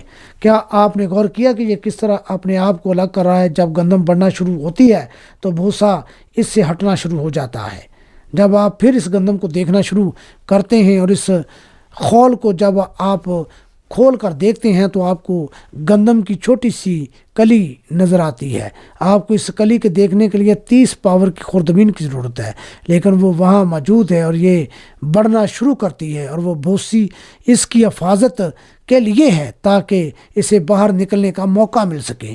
لیکن جب وہ بڑھنا شروع ہوتی ہے اور پیغام کی منادی کی جاتی ہے تو بھوسا اس سے ہٹ جاتی ہے، تو زندگی بھوسی کو چھوڑ کر گندم میں داخل ہو جاتی ہے۔ اسی طرح ہر زمانہ میں ہوا۔ آپ فطرت کو شکست نہیں دے سکتے۔ یہ خدا کی چیزوں کو لگاتار قائم رکھنے کا طریقہ ہے، اور اب یہی وہ زمانہ ہے جس میں ہم رہ رہے ہیں، یعنی 7ویں کلیسیا زمانہ میں۔ اور اب یہ سب کچھ گندم کے دانے سے آخر میں ظاہر ہوگا۔ ایک بار پھر دیکھیں لوکا کی انجیل 17ویں باب اور اس کی 30 آیت۔ لوکا طبیب کی معرفت لکھی گئی انجیل مقدس کے 17ویں باب اور اس کی 30 آیت میں اس نے کہا، جس طرح سدوم کے دنوں میں ہوا، اسی طرح ابن آدم کے ظاہر ہونے پر بھی ہوگا۔ جب ابن آدم اپنے آپ کو ظاہر کرنا شروع کرے گا، وہ کیا ظاہر کرے گا؟ ان دنوں میں وہ کیا ہے؟ اس کا اظہار کرے گا لوگوں پر روح القدس سے۔ یہ ظاہر کرے گا کہ یسوع ہمارے درمیان میں رہتا ہے۔ جب ابن آدم اپنے آپ کو ظاہر کرنا شروع کرے گا، وہ کیا ظاہر کرے گا؟ ان دنوں میں وہ کیا ہے؟ اس کا اظہار کرے گا لوگوں پر روح القدس سے۔ یہ ظاہر کرے گا کہ یسوع ہمارے درمیان میں رہتا ہے۔ اور یاد کرے وہ آدمیوں میں آدمی نظر آیا، اس نے کہا ایسا ہی تھا۔ اب وہ ویسے ہی بائبل پڑھتا ہے جیسے ہم شروع میں پڑھتے تھے۔ اب ہم پیدائش کی کتاب میں پڑھتے ہیں جہاں یسوع اس بارے میں کہتا ہے، ہم جانتے ہیں کہ وہ خیمہ کی طرف پیٹھ کر بیٹھا تھا۔ سارا جو خیمہ میں تھی، اس نے اس سے سوال کیا، اس نے یقین نہ کیا کہ ایسا ہوگا۔ اس نے کہا کہ ابراہم، میں معین وقت پر تجھے ملوں گا اور تیرے بیٹا ہوگا۔ مگر سارا خیمہ میں یہ سن کر ہنس دی۔ اس نے پوچھا کہ سارا یہ سن کر کیوں ہنسی ہے، یہ کہتے ہوئے کہ یہ کس طرح ہو سکتا ہے؟ یسوع نے اس سے وعدہ کیا اور وہ خود تھا۔ ابراہم نے اسے الوہیم کہہ کر پکارا، قدرت والا خدا وہ خود تھا۔ اور جس طرح بائبل میں یسوع نے کہا کہ وہ آخر دنوں میں دوبارہ آئے گا، اور جب تم ان چیزوں کو ہوتے دیکھو تو یاد کرو جب ایسا ہونا شروع ہوتا تو جا لینا کہ وقت قریب ہے، بلکہ دروازہ پر ہے۔ دنیا کو دیکھو کہ کس طرح سدوم اور عمورہ کے لوگوں نے اپنے آپ کو ورگلایا، اور وہ رسوائی کے کام کرنے لگے، ان کے ذہن ورگلانے لگے، اور وہ عام سلیقے کو بھی نہیں جانتے۔ اس غیر قانونیت، ہم جنس پرستی اور ہر چیز کو دیکھیں، اپنی عورتوں کو دیکھیں، انہوں نے کیسا غیر مہذب، غیر اخلاقی رویہ اپنایا ہوا ہے۔ آپ کہیں گے کہ یہ صرف ہماری عورتوں میں ہی نہیں بلکہ میتھوڈسٹ پینتیکاسٹل میں بھی ایسا ہی ہے۔ اپنے آدمیوں کو دیکھیں کہ وہ خدا کے کلام کی بجائے تنظیموں کے رسم و رواج کو پکڑے ہوئے ہیں، بجائے اس کے کہ اس میں سے نکلیں۔ جب وہ دیکھتے ہیں کہ خدا کس خوبی سے اپنے آپ کو ان پر عیاں کرتا ہے، وہ اس کو دیکھ نہیں سکتے۔ اس کی وجہ یہ ہے کہ وہ اندھے ہو چکے ہیں اور کبھی دیکھ نہیں سکتے۔ اب دیکھیں یہاں کیا واقعہ ہوا ہے، ہم جلدی کریں گے۔ میں سمجھتا ہوں کہ وہ عورت یہاں سے جانا چاہتی ہے، میں اس کے ہاتھوں کو ادھر ادھر حرکت کرتے دیکھ سکتا ہوں، وہ باہر جانا چاہتی ہے۔ بس بہتر ہے کہ ہم جلدی ختم کریں۔ بس اب غور کریں، ہنوک ایک کلیسیا کی مثال تھا۔ یہاں 7ویں کلیسیائی زمانے کی بھی ایسی مثال ملتی ہے کہ آپ اس بارے میں سوچ سکتے ہیں۔ غور کیجئے، 7ویں فرشتے کے زمانہ میں جب وہ نرسنگا پھونکنے کو ہوگا، کتنے ہیں جو یہ ایمان رکھتے ہیں کہ 7 کلیسیاؤں کی 7 پیغمبر تھے؟ اگر ہم بائبل پر ایمان رکھتے ہیں تو ہم اس پر بھی ایمان رکھتے ہیں، لیکن اگر ہم بائبل پر ایمان نہیں رکھتے تو ہم اس پر بھی ایمان نہیں رکھتے۔ تو وہاں ایسا ہی تھا۔ اب ہم 7ویں کلیسیا زمانہ میں رہ رہے ہیں، اور بائبل میں ان 7 کلیسیاؤں کے بارے میں لکھا ہے کہ جب 7ویں کلیسیا کا فرشتہ اپنے پیغام کا نرسنگا پھونکے گا تو وہ تمام پوشیدہ بھید جن کو توڑ مروڑ کر اس زمانہ میں پیش کیا جاتا رہا، اس وقت ظاہر ہوں گے۔ اور یہاں ہم لوگوں کے درمیان ابن آدم کو آتے اور ان کاموں کو کرتے دیکھتے ہیں جس طرح اس نے کرنے کو کہا، اپنے پیغام کو ثابت کرتا ہے۔ یہاں ہم دیکھتے ہیں کہ یہ آخری زمانہ ہے، یہ 7 گھڑیوں کی طرح ہے۔ ایک آیا، وہ پہلی گھڑی، دوسری، تیسری یا چوتھی میں نہیں آیا، لیکن 7ویں گھڑی میں آیا۔ وہ ہنوک کی طرح 7ویں اٹھایا گیا، اور نو یہودی بقیہ رہ گئے، اسے آگے جانا ہے۔ اب اگر بائبل کے وقت کے مطابق جو گھڑیوں کے بارے میں ذکر ہے، اور راتیں بائبل کے وقت کے مطابق گھنٹوں میں بانٹی گئی تھیں، غور سے سنیے، میں اب جلدی کروں گا کیونکہ انہیں جگہ کی ضرورت ہے۔ بائبل کے وقت میں رات گھنٹوں میں تقسیم نہیں ہوئی تھی، یہ گھڑیوں میں تقسیم ہوئی۔ وہاں 3 گھڑی یا پہر تھے، پہلی گھڑی یا پہر 9 بجے سے لے کر 12 بجے تک، دوسرا پہر 12 بجے سے لے کر 3 بجے تک، تیسرا پہر رات 3 بجے سے لے کر 6 بجے تک لیا جاتا ہے۔ اب ہمیں 3 3 3 ملتے ہیں۔ جو کہ 9 بنتے ہیں، غیر مکمل عدد اور پھر واپس عدد 7 کی طرف آتے ہیں جو اٹھایا جانا ہے، جو تقریباً 6 اور 7 کے درمیان واقع ہوگا، یا کسی صبح 2 اور 9 بجے کے درمیان خداوند کا نرسنگا پھونکا جائے گا۔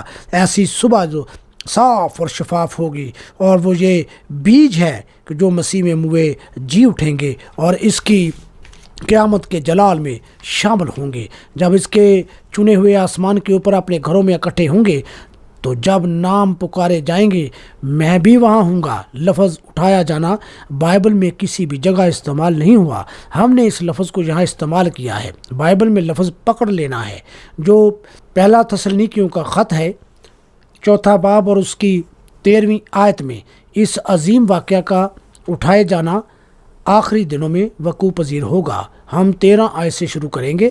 اے بھائیو، ہم نہیں چاہتے کہ جو سوتے ہیں ان کی بابت تم ناواقف رہو، اور ان کی مانند جو نا امید ہے غم نہ کرو، کیونکہ ہمیں یہ یقین ہے کہ یسوع مر گیا اور جی اٹھا، تو اسی طرح خدا ان کو بھی جو سو گئے ہیں یسوع کے وسیلہ سے اسی کے ساتھ لے آئے گا۔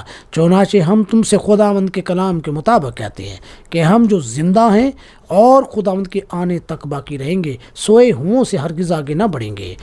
بڑے غور سے سنیں، کیونکہ خداوند خود اتر کر آئے گا، کیونکہ خداوند خود آسمان سے للکار اور مقرب فرشتہ کی آواز اور خدا کے نرسنگا کے ساتھ اتر آئے گا۔ پہلے تو وہ جو مسیح میں موئے جی اٹھیں گے۔ اب غور کریں کہ ایک عظیم واقعہ وقوع میں آئے گا، یہ بھول نہ جائیں۔ دیکھیں، اب غور کریں، یہاں پالوس رسول کا تسلنیکیوں کی کلیسیا کے نام پہلا خط ہے میں 3 چیزیں ہیں، 13 آیت سے لے کر 16 آیت تک خداوند کے ظاہر ہونے سے پہلے 3 چیزیں واقع ہوں گی۔ جلدی سنیں، اب ہم ختم کریں گے۔ پہلی چیز جو واقع ہوگی، پہلی للکار، دوسری آواز، اور تیسری خدا کے نرسنگے کی آواز۔ آئیے اس کو پڑھ کر دیکھیں، یہ ٹھیک ہے۔ 16 آیت، کیونکہ خداوند خود آسمان سے للکار اور مقرب فرشتہ کی آواز اور خدا کے نرسنگے کے ساتھ اتر آئے گا۔ 3 چیزیں واقع ہوں گی، للکار، آواز اور نرسنگا۔ خداوند یسوع کے ظاہر ہونے سے پہلے یہ وقوع میں آئیں گی۔ اب للکار، ان تینوں کو یسوع نے خود کیا ہے، وہ اتر رہا ہے۔ للکار کیا ہے؟ یہ وہ پیغام ہے جو زندگی کی روٹی ہے، جس سے دولن آسودگی حاصل کرتی ہے۔ خدا کا اپنا ایک طریقہ کار ہے، اور جو وہ کرتا ہے اسے کبھی تبدیل نہیں کرتا۔ اس کی پالیسی لا تبدیل ہے، وہ لا تبدیل خدا ہے۔ آموس کی کتاب اس کے 3 باب کی 7ویں آیت میں خود اس نے کہا ہے، خداوند خدا یقیناً زمین پر کچھ نہیں کرتا ہے جب تک وہ پہلے اپنے بندوں نبیوں پر آشکارا نہ کرے۔ یہ بالکل یقینی ہے کہ وہ اپنے وعدے پورے کرتا ہے۔ اب ہم کلیسیائی زمانوں سے گزر چکے ہیں، لیکن خدا نے ملاکی کی کتاب اس کے 4 باب کے مطابق ہمارے ساتھ آخری دنوں میں ایک نبی کے دوبارہ آنے کا وعدہ کیا ہے۔ اس کی فطرت کو دیکھیں کہ وہ کس طرح ہوگی۔ خدا نے اس روح کو 5 بار استعمال کیا ہے، ایک ایلیا، دوسرا الیشا، تیسرا یوحنا بپتسمہ دینے والا، کلیسیا نکالنے والا، اور یہودیوں کے بقیہ کو نکالنے والا۔ 5 فضل کا عدد ہے۔ دیکھیں، یہ ٹھیک ہے۔ اب یاد رکھیں کہ کلام کا وعدہ ہے، اور یہ سب بھید علماء کے باعث بہت گڈمڈ ہو گئے ہیں۔ خدا ان کو ظاہر کرنے کے لیے ایک نبی کو بھیجے گا، اور اس کا یقینی طور پر اس نے وعدہ کیا ہے۔ یاد کیجئے، خدا کا کلام ہمیشہ نبی کے پاس آتا ہے، نہ کہ علم الہیات کے استاد کے پاس۔ نبی کو خدا کا کلام درست سمت میں لے جانے کا وسیلہ ہے۔ وہ کچھ نہیں کہہ سکتا، وہ اپنے خیالات کا اظہار نہیں کر سکتا، وہ صرف وہی کہتا ہے جو خدا اس پر ظاہر کرتا ہے۔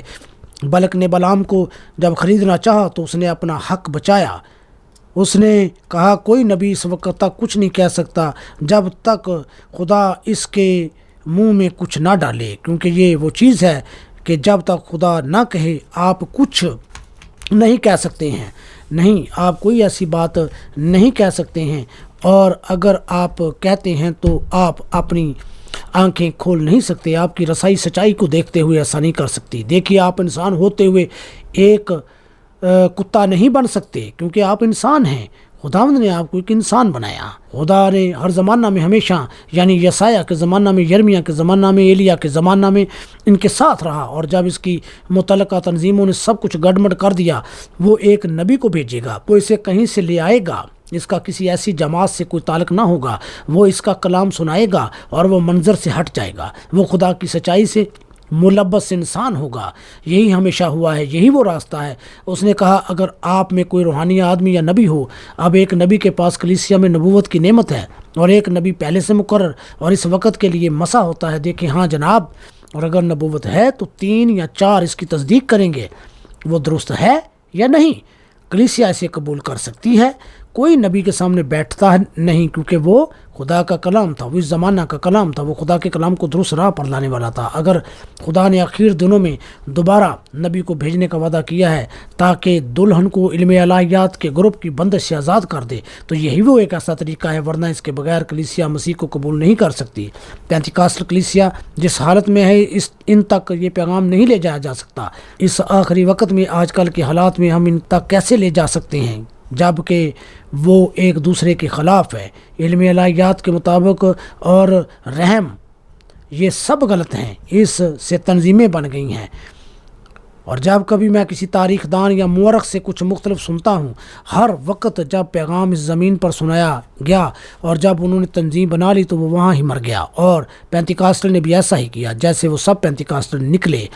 اب آپ اسمبلی آف گاڈ والوں، جب آپ کے باپ دادا ایسی تنظیموں سے نکل کر واپس اس پرانی جنرل کونسل میں آئے اور پکارتے ہوئے خدا کی پرستش کرتے ہوئے ان چیزوں کے خلاف تھے، اور جب آپ واپس ان کی طرف جیسے کتا اپنی قے اور سور دلدل کی طرف لوٹتا ہے، آپ نے ایسا ہی کیا جیسے انہوں نے کیا۔ اے کلیسیوں کے رہنماؤں، اپنے ہمدردی اور رحم کے پیمانوں کو اب بند کرو۔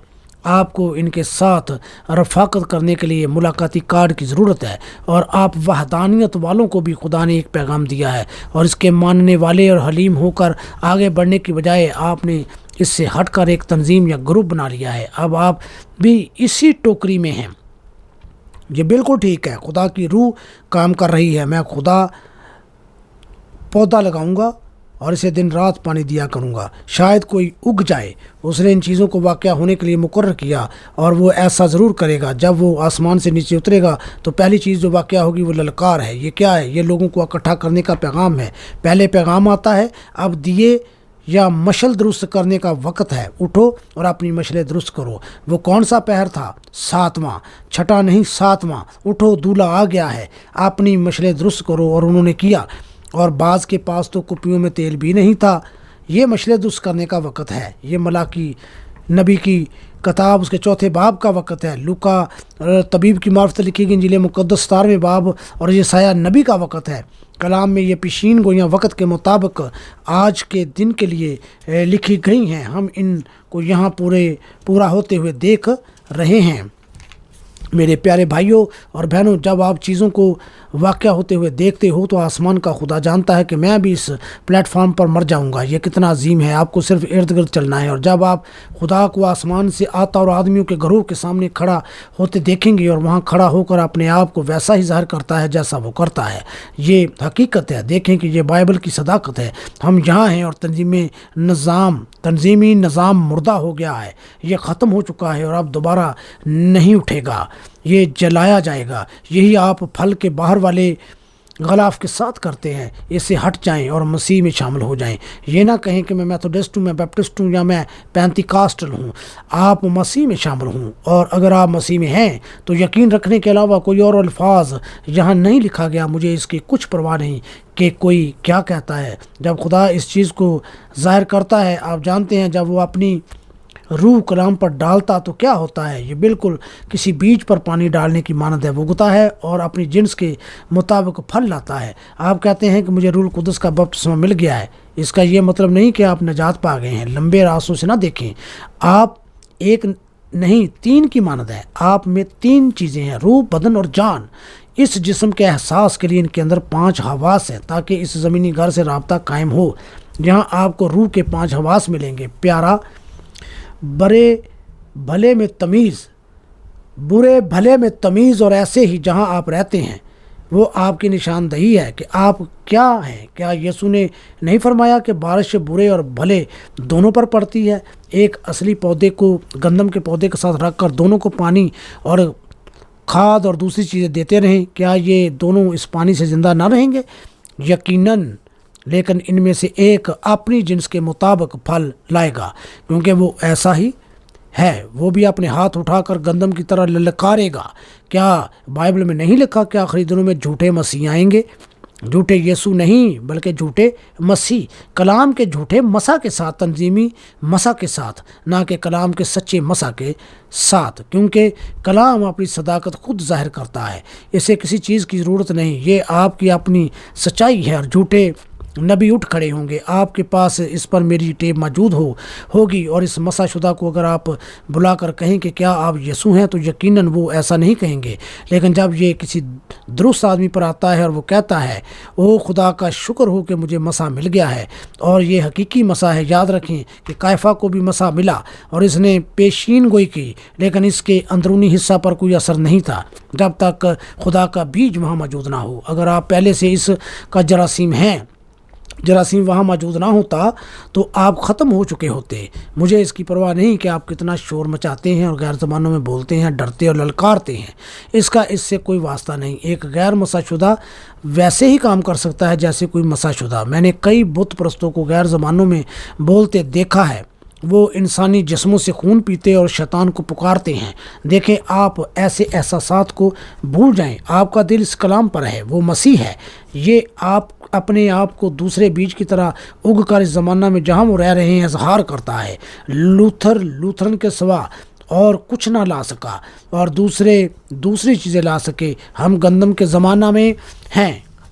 اصلی لوتھرن ہی لائیں گے، اصلی پینتیکاسٹ ہی لائیں گے، لیکن ہم اس زمانہ سے گزر چکے ہیں۔ آپ جانتے ہیں کہ کیتھولک کلیسیا پینتیکاسٹل کلیسیا کے بعد شروع ہوئی، اور اگر پینتیکاسٹل کلیسیا ویسی ہی رہے تو یہ کیتھولک کلیسیا سے بھی بری ہوگی۔ بلکہ یہ ٹھیک ہے، یہ میں اپنے بھائیوں اور بہنوں کو جن کو میں پیار کرتا ہوں کہتا ہوں، اور خدا یہ جانتا ہے۔ لیکن یاد رکھے دوستو، میری آپ کے ساتھ عدالت کے دن ملاقات ہوگی، اور شاید زیادہ دیر کے لیے نہ ہو۔ مجھے سچائی کی گواہی دینی ہے کہ یہ کیا ہے۔ جب میں آپ کے ساتھ بیماروں کے لیے دعا کرنے لگا تو سب ٹھیک ہے، لیکن جب میں پیغام لے کر آیا، اور کوئی بھی پیغام اگر وہ سچا پیغام ہے، اور اگر یہ خدا کا کوئی اصلی اور سچا معجزہ بھی ہے جو کہ تنظیم کے اندر واقع ہوا ہے، آپ کہتے ہیں یہ خدا کی طرف سے نہیں ہے، کیونکہ یہ پہلے ہی بتایا جا چکا ہے۔ یسوع نے بیماروں کو اچھا کیا تاکہ لوگ اسے دیکھیں، یہ ٹھیک ہے۔ اس کے کلام کو متعارف کرانے کے لیے کسی چیز کا ہونا ضروری ہے۔ یہ روحانی شفا یا معجزہ ہے جو لوگوں کو اپنی طرف حاصل ہوتا ہے، وہ لوگوں کی توجہ چاہتا ہے تاکہ وہ بیٹھ کر اسے سنیں، دیکھیں۔ یہاں کچھ ہیں جو زندگی کے لیے مقرر ہوئے ہیں۔ کچھ گندم کے دانے جب زمین پر گرتے ہیں تو پرندے انہیں چگ لیتے ہیں، اور کچھ کانٹوں میں گر جاتے ہیں، اور کچھ اچھی زمین میں گرے جو تیار کی گئی تھی اور بہت سا پھل لائی۔ یہاں پہلی چیز جو پھونکی گئی نرسنگا ہے، یا للکار، یا آواز، اور پھر نرسنگا اور للکار، ایک پیغام جو لوگوں کو تیار کر رہا ہے، اور آخری آواز اور جی اٹھنا ہے۔ یہ وہی للکار ہے جو یوحنا کی انجیل میں ہے۔ یوحنا رسول کی معرفت لکھی گئی انجیل مقدس کے 38ویں باب سے 43 آیت، جس نے لازر کو قبر سے بلایا، دلہن کو اکٹھا کیا، پھر مردوں کی قیامت، اور پھر ان کے ساتھ اوپر اٹھایا جانا۔ دیکھیں، تینوں چیزوں کا واقعہ ہونا ضرور ہے۔ دوسری چیز کیا ہے؟ یہ ایک نرسنگا ہے، ایک آواز، ایک للکار، ایک نرسنگے کی آواز۔ اب تیسری چیز نرسنگا ہے جو نرسنگوں کی عید پر لوگوں کو دعوت اور بلانے کے لیے ہے، اور یہ دلہن کی ضیافت ہوگی، آسمان پر برا کی دلہن کے ساتھ ضیافت۔ دیکھیں، پہلی چیز دلہن کو اکٹھا کرنے کے لیے پیغام ہے، دوسری چیز سوئی ہوئی دلہن کی قیامت ہے، وہ دوسرے زمانہ میں فوت ہو گئی، وہ اکٹھے اٹھائے گئے، اور نرسنگا اور ضیافت آسمان میں۔ دوستو، یہ وہ چیز ہے جو واقعہ ہوگی، ہم پہلے سے وہاں موجود ہیں۔ وہ کلیسیا نکل رہی ہے، ایسے سورج کے سامنے پکنے کے لیے ٹھہرنا ہے۔ تھوڑے عرصہ بعد ایک بہت بڑی مشین اکٹھا کرنے آئے گی، بھوسی جلائی جائے گی اور دانے خطے میں جمع کیے جائیں گے۔ آپ لوگ اندھے نہیں ہیں، آپ عقل مند ہیں، اور میں یہاں کھڑے ہو کر یہ ایک نظریہ کے طور پر کہہ رہا ہوں۔ میں یہ اس لیے کہہ رہا ہوں کیونکہ یہ زندگی ہے۔ میں خداوند کے حضور ایسا کہنے کا ذمہ دار ہوں، اور میں ضرور کہوں گا، اور یہ میرا پیغام ہے۔ اور آپ جانتے ہیں وہ سب شفا کا کام سب کچھ لوگوں کو متوجہ کرتا تھا جانتے ہوئے کہ کلام آئے گا، اور ایسا ہی ہوا۔ اور پھر 7 موریں کھلی، اور یہ بھید ظاہر کرتا ہے کہ کیا ہونے والا ہے۔ مجھے اس کا پتہ نہ تھا۔ یہاں وہ لوگ کھڑے ہیں جو اس وقت میرے ساتھ تھے جب آپ سب نے مجھے وہ پیغام دیتے سنا۔ جناب یہ کیا وقت ہے؟ اس صبح جیسے اس نے کہا وہاں ویسے ہی ہوا۔ آسمان سے 7 فرشتوں کا گروہ وہاں کھڑا تھا، اور جب وہ اوپر گئے اور وہ تیز ہوا انہیں اپنے ساتھ لے گئی، ہم وہاں کھڑے ہو کر انہیں جاتے ہوئے دیکھ رہے تھے، اور قوموں نے جگہ جگہ میکسیکو میں اس کی تصویریں لیں جہاں میں اسے کھڑا دیکھ رہا تھا۔ ایک دن جب میں نے 7 کلیسیائی زمانوں کی منادی شروع کی تو میں نے جیک مور جو ایک بہت بڑا الہیات کا استاد ہے سے پوچھا، جیک یہ جو یہاں کھڑا ہے کون ہے؟ وہ ابن آدم کی طرح کھڑا ہے، اس کے بال برف کی مانند سفید ہیں۔ وہ ایک جوان آدمی تھا، اس کے بال برف کی مانند سفید کیسے ہو سکتے ہیں؟ اس نے کہا بھائی برینم وہ اس کا جلالی بدن تھا، اس لیے اس نے گھنٹی نہیں بجائی، اور میں نے کمرے میں جا کر دعا کرنا شروع کی تو اس نے مجھے بتایا کہ کیا تھا۔ دیکھے میں نے ہمیشہ اس کی منادی کی ہے، وہ روح تھا، آسمان میں وہ خدا تھا جو جسم میں ظاہر ہوا، خدا کے پیار کی خوبی جس نے زمین پر آ کر خدا کی خوبیوں کو ظاہر کیا، خدا کا پیار تھا جس نے ایک جسم لیا اور یہوہ اس میں رہتا تھا، وہ جسم میں مکمل خدا تھا۔ خدا کیا تھا؟ اس نے اس جسم میں اس کا اظہار کیا۔ اس جسم کو مرنا تھا تاکہ وہ اپنے خون سے دلہن کو دھو سکے۔ غور کریں، نہ صرف دلہن دھوئی گئی بلکہ اس کی تقدیس بھی کی گئی۔ کیا آپ نے کبھی کوشش کی ہے کہ آپ جان سکیں کہ لفظ تقدیس کا کیا مطلب ہے؟ مثال کے طور پر اگر بھائی گرین کو پتہ چلے کہ میں شراب پی رہا تھا، میں بری باتیں کر رہا تھا، اور بعد میں اسے پتہ چلے کہ ایسا نہیں ہے، وہ آپ کو کہتا ہے کہ بھائی برینم آپ کو معاف کرتا ہوں، آپ مجھے معاف فرمائیں، میں نے تو کبھی کچھ کیا ہی نہیں، آپ کس بات کی مجھے معافی دے رہے ہیں؟ دیکھیں اگر میں مجرم ہوتا تو پھر مجھے معافی کی ضرورت ہوتی، لیکن ابھی بھی ٹھیک نہیں ہوں، میں نے ایسا کیا لیکن تقدیس کے معنی ہے کہ وہ ہمیں گناہوں سے پاک اور معاف کرتا ہے۔ جب تک یہ خدا کے معاف کرنے کی کتاب میں لکھا نہیں جاتا، صرف وہی ایسا کر سکتا ہے۔ ہم معاف کر سکتے ہیں لیکن بھول نہیں سکتے۔ میں آپ کو معاف کر سکتا ہوں لیکن میں ہمیشہ آپ کی برائیاں یاد رکھوں گا۔ پھر آپ راست باز ہیں، آپ کو معاف کیا گیا ہے، لیکن خدا کی دلہن کی نگاہیں پاکیزہ ہیں۔ پہلے تو اس نے ایسا کیا ہی نہیں۔ آمین۔ وہاں کھڑے خدا کے پاکیزہ بیٹے سے آپ کی شادی ہوئی۔ پہلے تو اس نے گناہ کیا ہی نہیں کیونکہ وہ پہلے سے مقرر ہوئی، اسے اس میں باندھ کر رکھا گیا، اور اب جب اس نے سچائی کو سنا تو وہ خون سے پاک ہوئی اور نکل آئی، اور اب وہ بے داغ کھڑی ہے، اس پر اب کوئی گناہ نہیں ہے۔ اس لیے پیغام دلہن کو اکٹھا ہونے کے لیے بلاتا ہے۔ دیکھیں للکار اور نرسنگے کی آواز سے اسی صبح اس نے بڑے زور سے چلا کر للکار اور آواز نے لازر کو جگایا۔ بڑی زور سے اس نے کہا لازر نکلا، اور آواز اس سوئی ہوئی دلہن اور جو سو گئے ہیں ان کو جگاتی ہے۔ اور نرسنگے کی آواز سے ہمیشہ بنی اسرائیل کو نرسنگوں کی عید کے لیے بلایا۔ دیکھیں جو پینتیکاست ضیافت تھی، آسمان پر ایک عظیم نرسنگوں کی عید، نرسنگا بلانے اور اکٹھا کرنے کے کام کرتا ہے، اور اب یہ برا کی آسمان میں ضیافت ہے۔ اب غور کریں، دلہن کو اکٹھا کرنا، نرسنگوں کی ضیافت اور شادی کا کھانا، ہم اسے تمثیلوں میں دیکھا ہے۔ بند کرنے سے پہلے ایک لمحہ غور کریں، ہم نے اس کی تمثیل دیکھی ہے، اور اگر آپ پڑھنا چاہتے ہیں تو متی رسول کی معرفت لکھی گئی انجیل مقدس کے 18ویں باب اور 16 آیت پڑھ لیں۔ پھر یوحنا کا پہلا خط ہے، اس کے 5ویں باب کی 7 آیت، اور ایسے ہی 3 ہیں جو گواہی دیتے ہیں۔ 3 ہمیشہ گواہی کو بیان کرتا ہے۔ کیا یہ ٹھیک ہے؟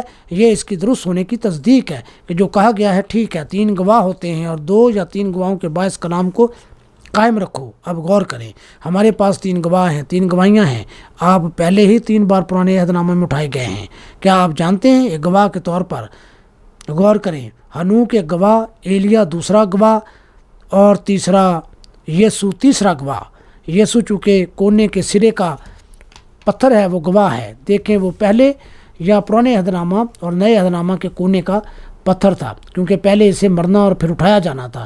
وہ مرا، زندہ ہوا، اور پھر ہمارے ساتھ ادھر ادھر پھرتا رہا، اور پھر اٹھایا گیا، کیونکہ وہ کونے کا پتھر تھا جس نے 2 کو آپس میں ملایا یا باندھا، اور جی اٹھنے کے بعد بادلوں پر اٹھایا گیا۔ ایسا کرنے کے بعد اس نے ثابت کیا کہ جس طرح پرانے عہد نامے میں ہنوک اٹھایا گیا، ہم جانتے ہیں کہ ایلیا ایک بگولے میں اٹھایا گیا، یہ ٹھیک ہے، ایک آتشی رتھ میں اٹھایا گیا،